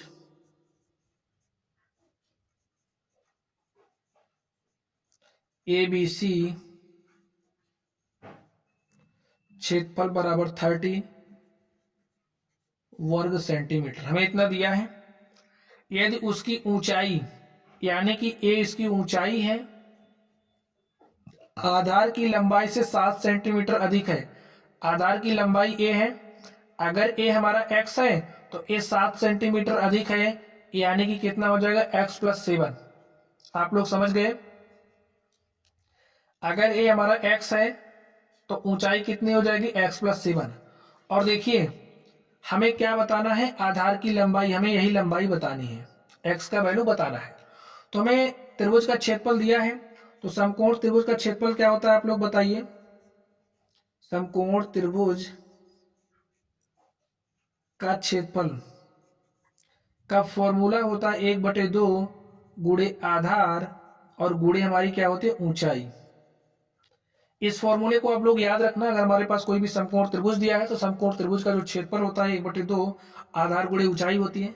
तो समकोण त्रिभुज का क्षेत्रफल देखिए हमें दिया है, कितना दिया है, 30 सेंटीमीटर स्क्वायर दिया है। 30 यहाँ पे राइट कर लो। यहाँ पे क्या हो जाएगा, 1/2। आधार कितना दिया है, x। ऊंचाई कितना, x + 7। हल कर लो। देखिए A2 इधर भाग के साथ है, इधर आएगा गुणे के साथ हो जाएगा। तो हमारे पास 30 × 2 हो जाएगा। और यहाँ पे क्या हो जाएगा, x इंटू में x + 7। हल कर लो, क्या हो जाएगा, x² हो जाएगा, x² + 7x। और यहाँ पे क्या हो जाएगा, 30 दूनी 60। और यहां से देखिए क्या हो जाएगा, इसको आप इस तरफ लेकर के आइए, x² + 7x - 60। और यहां पे क्या बचा, 0। इसको लिखिए x² + 7x - 60 = 0। अब स्टूडेंट्स यहाँ पे हमारे पास एक द्विघात समीकरण बन चुका है, हम लोग इसको हल करेंगे। तो चलिए हम लोग इसको सॉल्व करते हैं। इसको सॉल्व करने के लिए हम लोग क्या करेंगे, अब हमें इसका गुणनखंड करना है। यहाँ पे 60 है, -60। हमें उस तरीके से ब्रेक करना है हमारे पास 7 आ जाए, जोड़ने या घटाने के बाद। यहाँ पे सेट करिए आप लोग इसको। 60 है तो अगर हम लोग 12 × 5 = 60 करें और हमें -60 चाहिए और प्लस में 7 चाहिए, तो इसके लिए हम लोग क्या करेंगे, 12 × -5। और देखिए हमें +7x चाहिए, तो हम लोग +12x ले लेंगे और -5x ले लेंगे और हमारे पास 7x मिल जाएगा। तो अब हम लोग 7x के स्थान पे ही रख देंगे। तो यहाँ पे रख दीजिए x² + 12x - 5x - 60 = 0। हम लोग इसका गुणनखंड कर लीजिए। आप लोग गुणनखंड करना जानते ही होंगे। कॉमन करिए, देखिए क्या कॉमन हो जा रहा है। हमने ये x कॉमन किया तो हमारे पास x + 12 बचा। हमने यहां से कॉमन किया क्या, -5 हमने कॉमन किया, यहाँ पे बचा x, माइनस हमने 5 कॉमन कर लिया, तो यहाँ पे क्या बचेगा, +12 = 0। x + 12 दोनों तरफ कॉमन है, कॉमन कर लीजिए, x + 12 और यहाँ पे बचेगा x - 5 = 0। इस तरीके से हो जाएगा। यहाँ पे देखिए इफ x + 12 = 0, तो x इज इक्वल टू -12 हो जाएगा। और यहां से देखिए x - 5 इज इक्वल टू 0, तो x बराबर क्या हो जाएगा 5 हो जाएगा। तो यहां से हमारे पास x की वैल्यू क्या आ गई 5 आ गई। देखिए हमारी दूरी है, ऋणात्मक नहीं हो सकती, तो ये वैल्यू हमारी नहीं होगी। हमारा x इज इक्वल टू 5 यही क्या हो जाएगा सॉल्यूशन हो जाएगा। ये दूरी ऋणात्मक नहीं होती थी, हमारा ऋणात्मक नहीं हो सकता, यहाँ पे हमारा ऋणात्मक नहीं हो सकता। तो हमारा सॉल्यूशन क्या होगा x इज इक्वल टू 5। यहाँ पे आप लोग x इज इक्वल टू 5 रख दीजिए, तो हमारे पास x बराबर 5 आ गया। तो x बराबर 5 यहाँ पे रखेंगे तो ऊंचाई 12 आ जाएगी। तो हमें क्या बताना था, हमें आधार की लंबाई बतानी थी। तो आधार की लंबाई हमारे पास क्या आ गया x इज इक्वल टू 5। तो लिखिए अतः आधार की लंबाई बराबर 5 सेंटीमीटर में, तो सेंटीमीटर में आ जाएगा 5 सेंटीमीटर। ऊंचाई भी लिख लीजिए, ऊंचाई इज इक्वल टू 12 सेंटीमीटर। तो माय डियर स्टूडेंट, इस तरीके से हमने इस क्वेश्चन को सॉल्व किया। चलिए हम लोग नेक्स्ट क्वेश्चन की तरफ चलते हैं और उसको भी हल कर लेते हैं। देखिए हमारे पास नेक्स्ट क्वेश्चन क्या है, दो संख्याओं का अंतर 26 है और एक संख्या दूसरी संख्या की 3 गुनी है, उन्हें ज्ञात कीजिए। देखिए हमारे पास ये पहली संख्या हमारी समझिए हो गया, ये हमारी दूसरी संख्या हो गई। कह रहा है एक संख्या दूसरी संख्या की 3 गुनी है। अगर ए हमारा x है तो x की 3 गुनी हमारा 3x है। समझ गए आप लोग? परस्पर से पढ़िए क्वेश्चन, दो संख्याओं का अंतर 26 है और एक संख्या यानी कि एक संख्या दूसरी संख्या की 3 गुनी है, यानी कि ये जो हमारी संख्या है x इसकी क्या है 3 गुनी है। तो अब देख लीजिए क्या हो जाएगा, दोनों संख्याओं का अंतर 26 है, लिख लीजिए हमारा क्या हो जाएगा, दोनों संख्याओं का अंतर 26 है। तो x minus 3x minus x is equal to क्या हो जाएगा 26, और यहां से 3x में से x घटाइए क्या हो जाएगा 2x, 2x is equal to 26 और x इज इक्वल टू क्या हो जाएगा 2 1 के 2, 2 13 में 26, x इज इक्वल टू हमारे पास 13 आ गया। यानी कि जो हमारी पहली संख्या है वो क्या आ गई 13, और a वाली जो हमारी संख्या है 3 गुणे 13 यानी कि कितना हो जाएगा 13 3 39। तो देखिए स्टूडेंट्स हमारे पास क्या आ गया, लिख लीजिए अतः पहली संख्या या फिर एक संख्या 13 व दूसरी संख्या 39 है। तो आप लोग विधिवत ढंग से मान के लिख लेना, माना पहली संख्या है x, दूसरी संख्या x की 3 गुनी यानी कि 3x है। प्रश्नानुसार 3x minus x is equal to 26 क्योंकि दिया है, और इसको हम लोग सॉल्व करेंगे तो हमारे पास ऐसा आ जाएगा। तो आप लोग अब सॉल्व करना सीख ही गए होंगे, कैसे लिखना है आप लोगों को ये भी पता हो गया होगा। तो चलिए हम लोग नेक्स्ट क्वेश्चन की तरफ चलते हैं। नेक्स्ट क्वेश्चन देखते हैं क्या है। देखिए क्वेश्चन क्या कहा जा रहा है, दो संपूरक कोणों में बड़ा कोण छोटे कोण से 18 अधिक है। जो बड़ा वाला कोण है छोटे वाले कोण से कितना अधिक है 18 डिग्री अधिक है, उन्हें ज्ञात कीजिए। तो चलिए हम लोग इनको सॉल्व कर लेते हैं।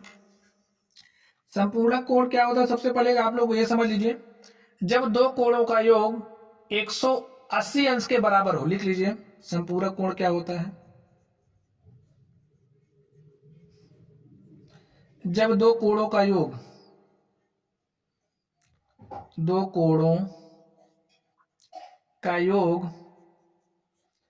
180 अंश के बराबर हो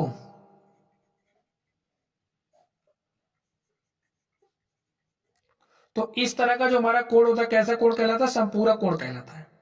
समझिए अगर हमारे पास कोई कोण x है और कोई दूसरा कोण y है, इसका जो सम है यानी कि x प्लस वाई हमारा कितना हो जाए 180 डिग्री, तो ये हमारे कैसे कोण कहलाएंगे, संपूरक कोण कहलाएंगे। समझिए हमारे पास कोई कोण 60 डिग्री का है, इसको हमने a मान लिया, कोई हमारा b है वो 120 है, तो इनको जो हमने ऐड किया तो हमारे पास कितना आ गया 120 प्लस 60 इज इक्वल टू कितना हो जाएगा 180 डिग्री। ये हमारे कोण कैसे हो जाएंगे, संपूरक हो जाएंगे। संपूरक कोण आप लोग समझ गए। अब आप लोग क्वेश्चन लगा लोगे। देखिए, दो संपूरक कोणों में बड़ा कोण छोटे कोण से 18 अधिक है। तो हम मान लेते हैं हमारा जो छोटा वाला कोण है कितना है, माना छोटा वाला कोण हमारा कितना x डिग्री है। अब बड़ा वाला छोटे वाले से 18 डिग्री अधिक है। आप लोग बताइए, बड़ा वाला हमारा छोटे वाले से 18 अधिक है ना, तो बड़ा वाला क्या हो जाएगा, x प्लस 18। लिखिए, तो ये बड़ा वाला कोण भाई 18 अधिक है तो x डिग्री प्लस 18 डिग्री और हो जाएगा। और हम जानते हैं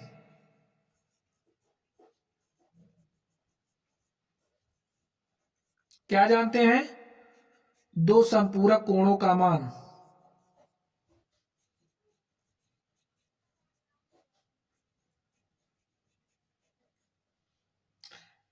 180 डिग्री के बराबर होता है।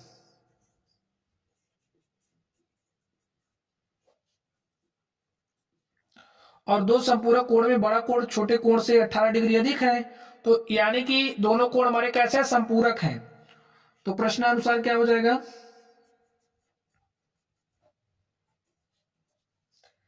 x degree plus x plus 18 degree is equal to हो जाएगा 180 डिग्री। यहां से x कितना हो जाएगा 2x, और यहां से देखिए 18 डिग्री इधर आएगा, तो 180 माइनस 18 घटा दीजिए, देखिए क्या हो जाएगा, 10 में से 8 घटाइएगा 2 हो जाएगा, यहाँ पे बचा 7, 7 में से 1 घटाएंगे 6, यहाँ पे हो जाएगा 1। तो हमारे पास 2x डिग्री कितना आ गया 162। तो x degree is equal to क्या हो जाएगा 162 अपॉन में 2, काट दीजिए, देखिए क्या हो जाएगा, 2 8 16 और 2 1 के 2, हमारे पास 81 डिग्री आ गया। यानी कि x का मान हमारे पास कितना आ गया 81 डिग्री। छोटा वाला कोण हमारे पास 81 डिग्री आ गया है, तो बड़ा वाला कोण क्या हो जाएगा, लिखिए ये हमारा छोटा वाला कोण है, इसलिए बड़ा कोण क्या हो जाएगा, x प्लस 18 था ना, x डिग्री प्लस 18 डिग्री, तो x डिग्री का वैल्यू कितना आ गया 81 डिग्री, और 81 में 18 जोड़ दो तो 81 और 10 91, और 91 8 99 डिग्री। तो बड़ा वाला कोण कितना आ गया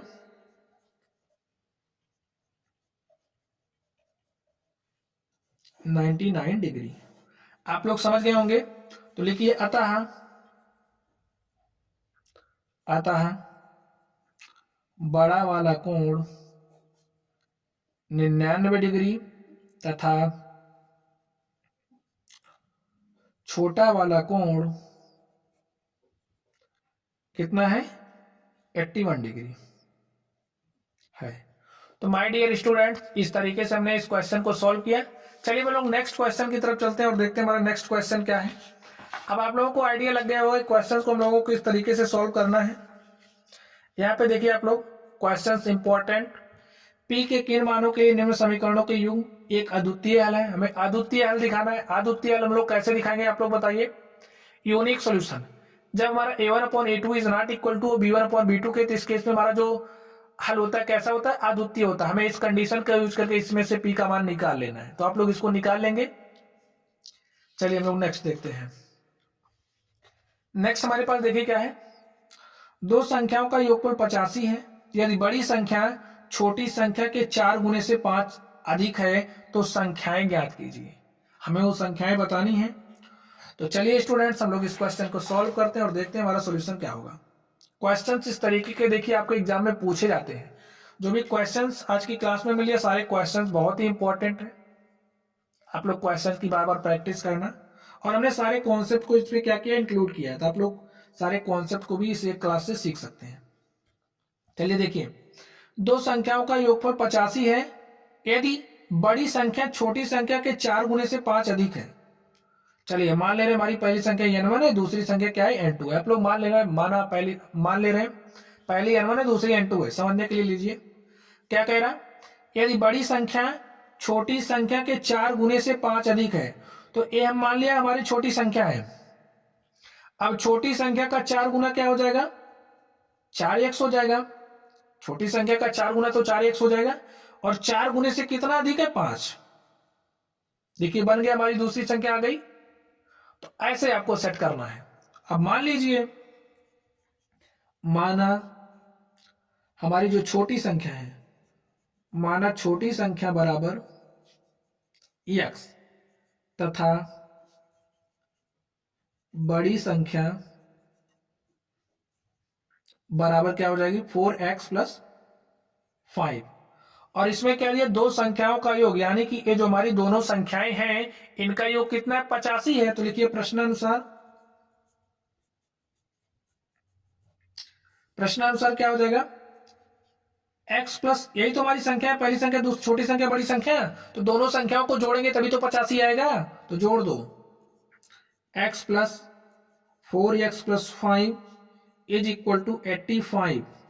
तो x + 4x कितना हो जाएगा 5x, और इस 5 को उस तरफ भेज दीजिए तो हो जाएगा 85 + 5 इधर आएगा तो -5 हो जाएगा, और 85 में से 5 घटाएंगे तो 80 हो जाएगा। 5x बराबर 80, तो x बराबर कितना हो जाएगा 80/5। 5 से काटिए, 5 × 5, 5 16 में 80, x बराबर कितना आ गया 16 आ गया। देखिए x बराबर 16 आ गया। तो स्टूडेंट्स इस तरीके से हमारे पास x = क्या आ गया, x = 16 आ गया।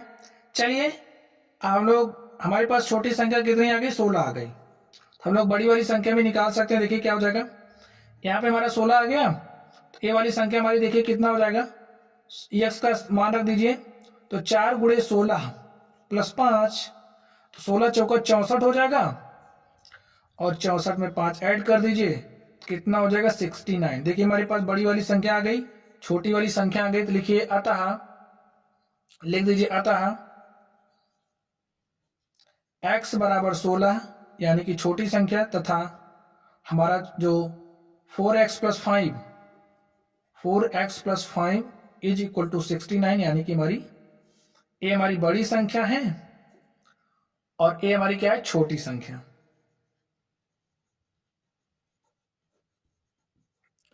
तो स्टूडेंट्स इस तरीके से हमने इस क्वेश्चन को सॉल्व कर लिया। आप लोग लिखिए अतः छोटी संख्या हमारी 16 है तथा बड़ी संख्या क्या है 69 है। तो माय डियर स्टूडेंट्स इस तरीके से हमने इस क्वेश्चन को सॉल्व किया।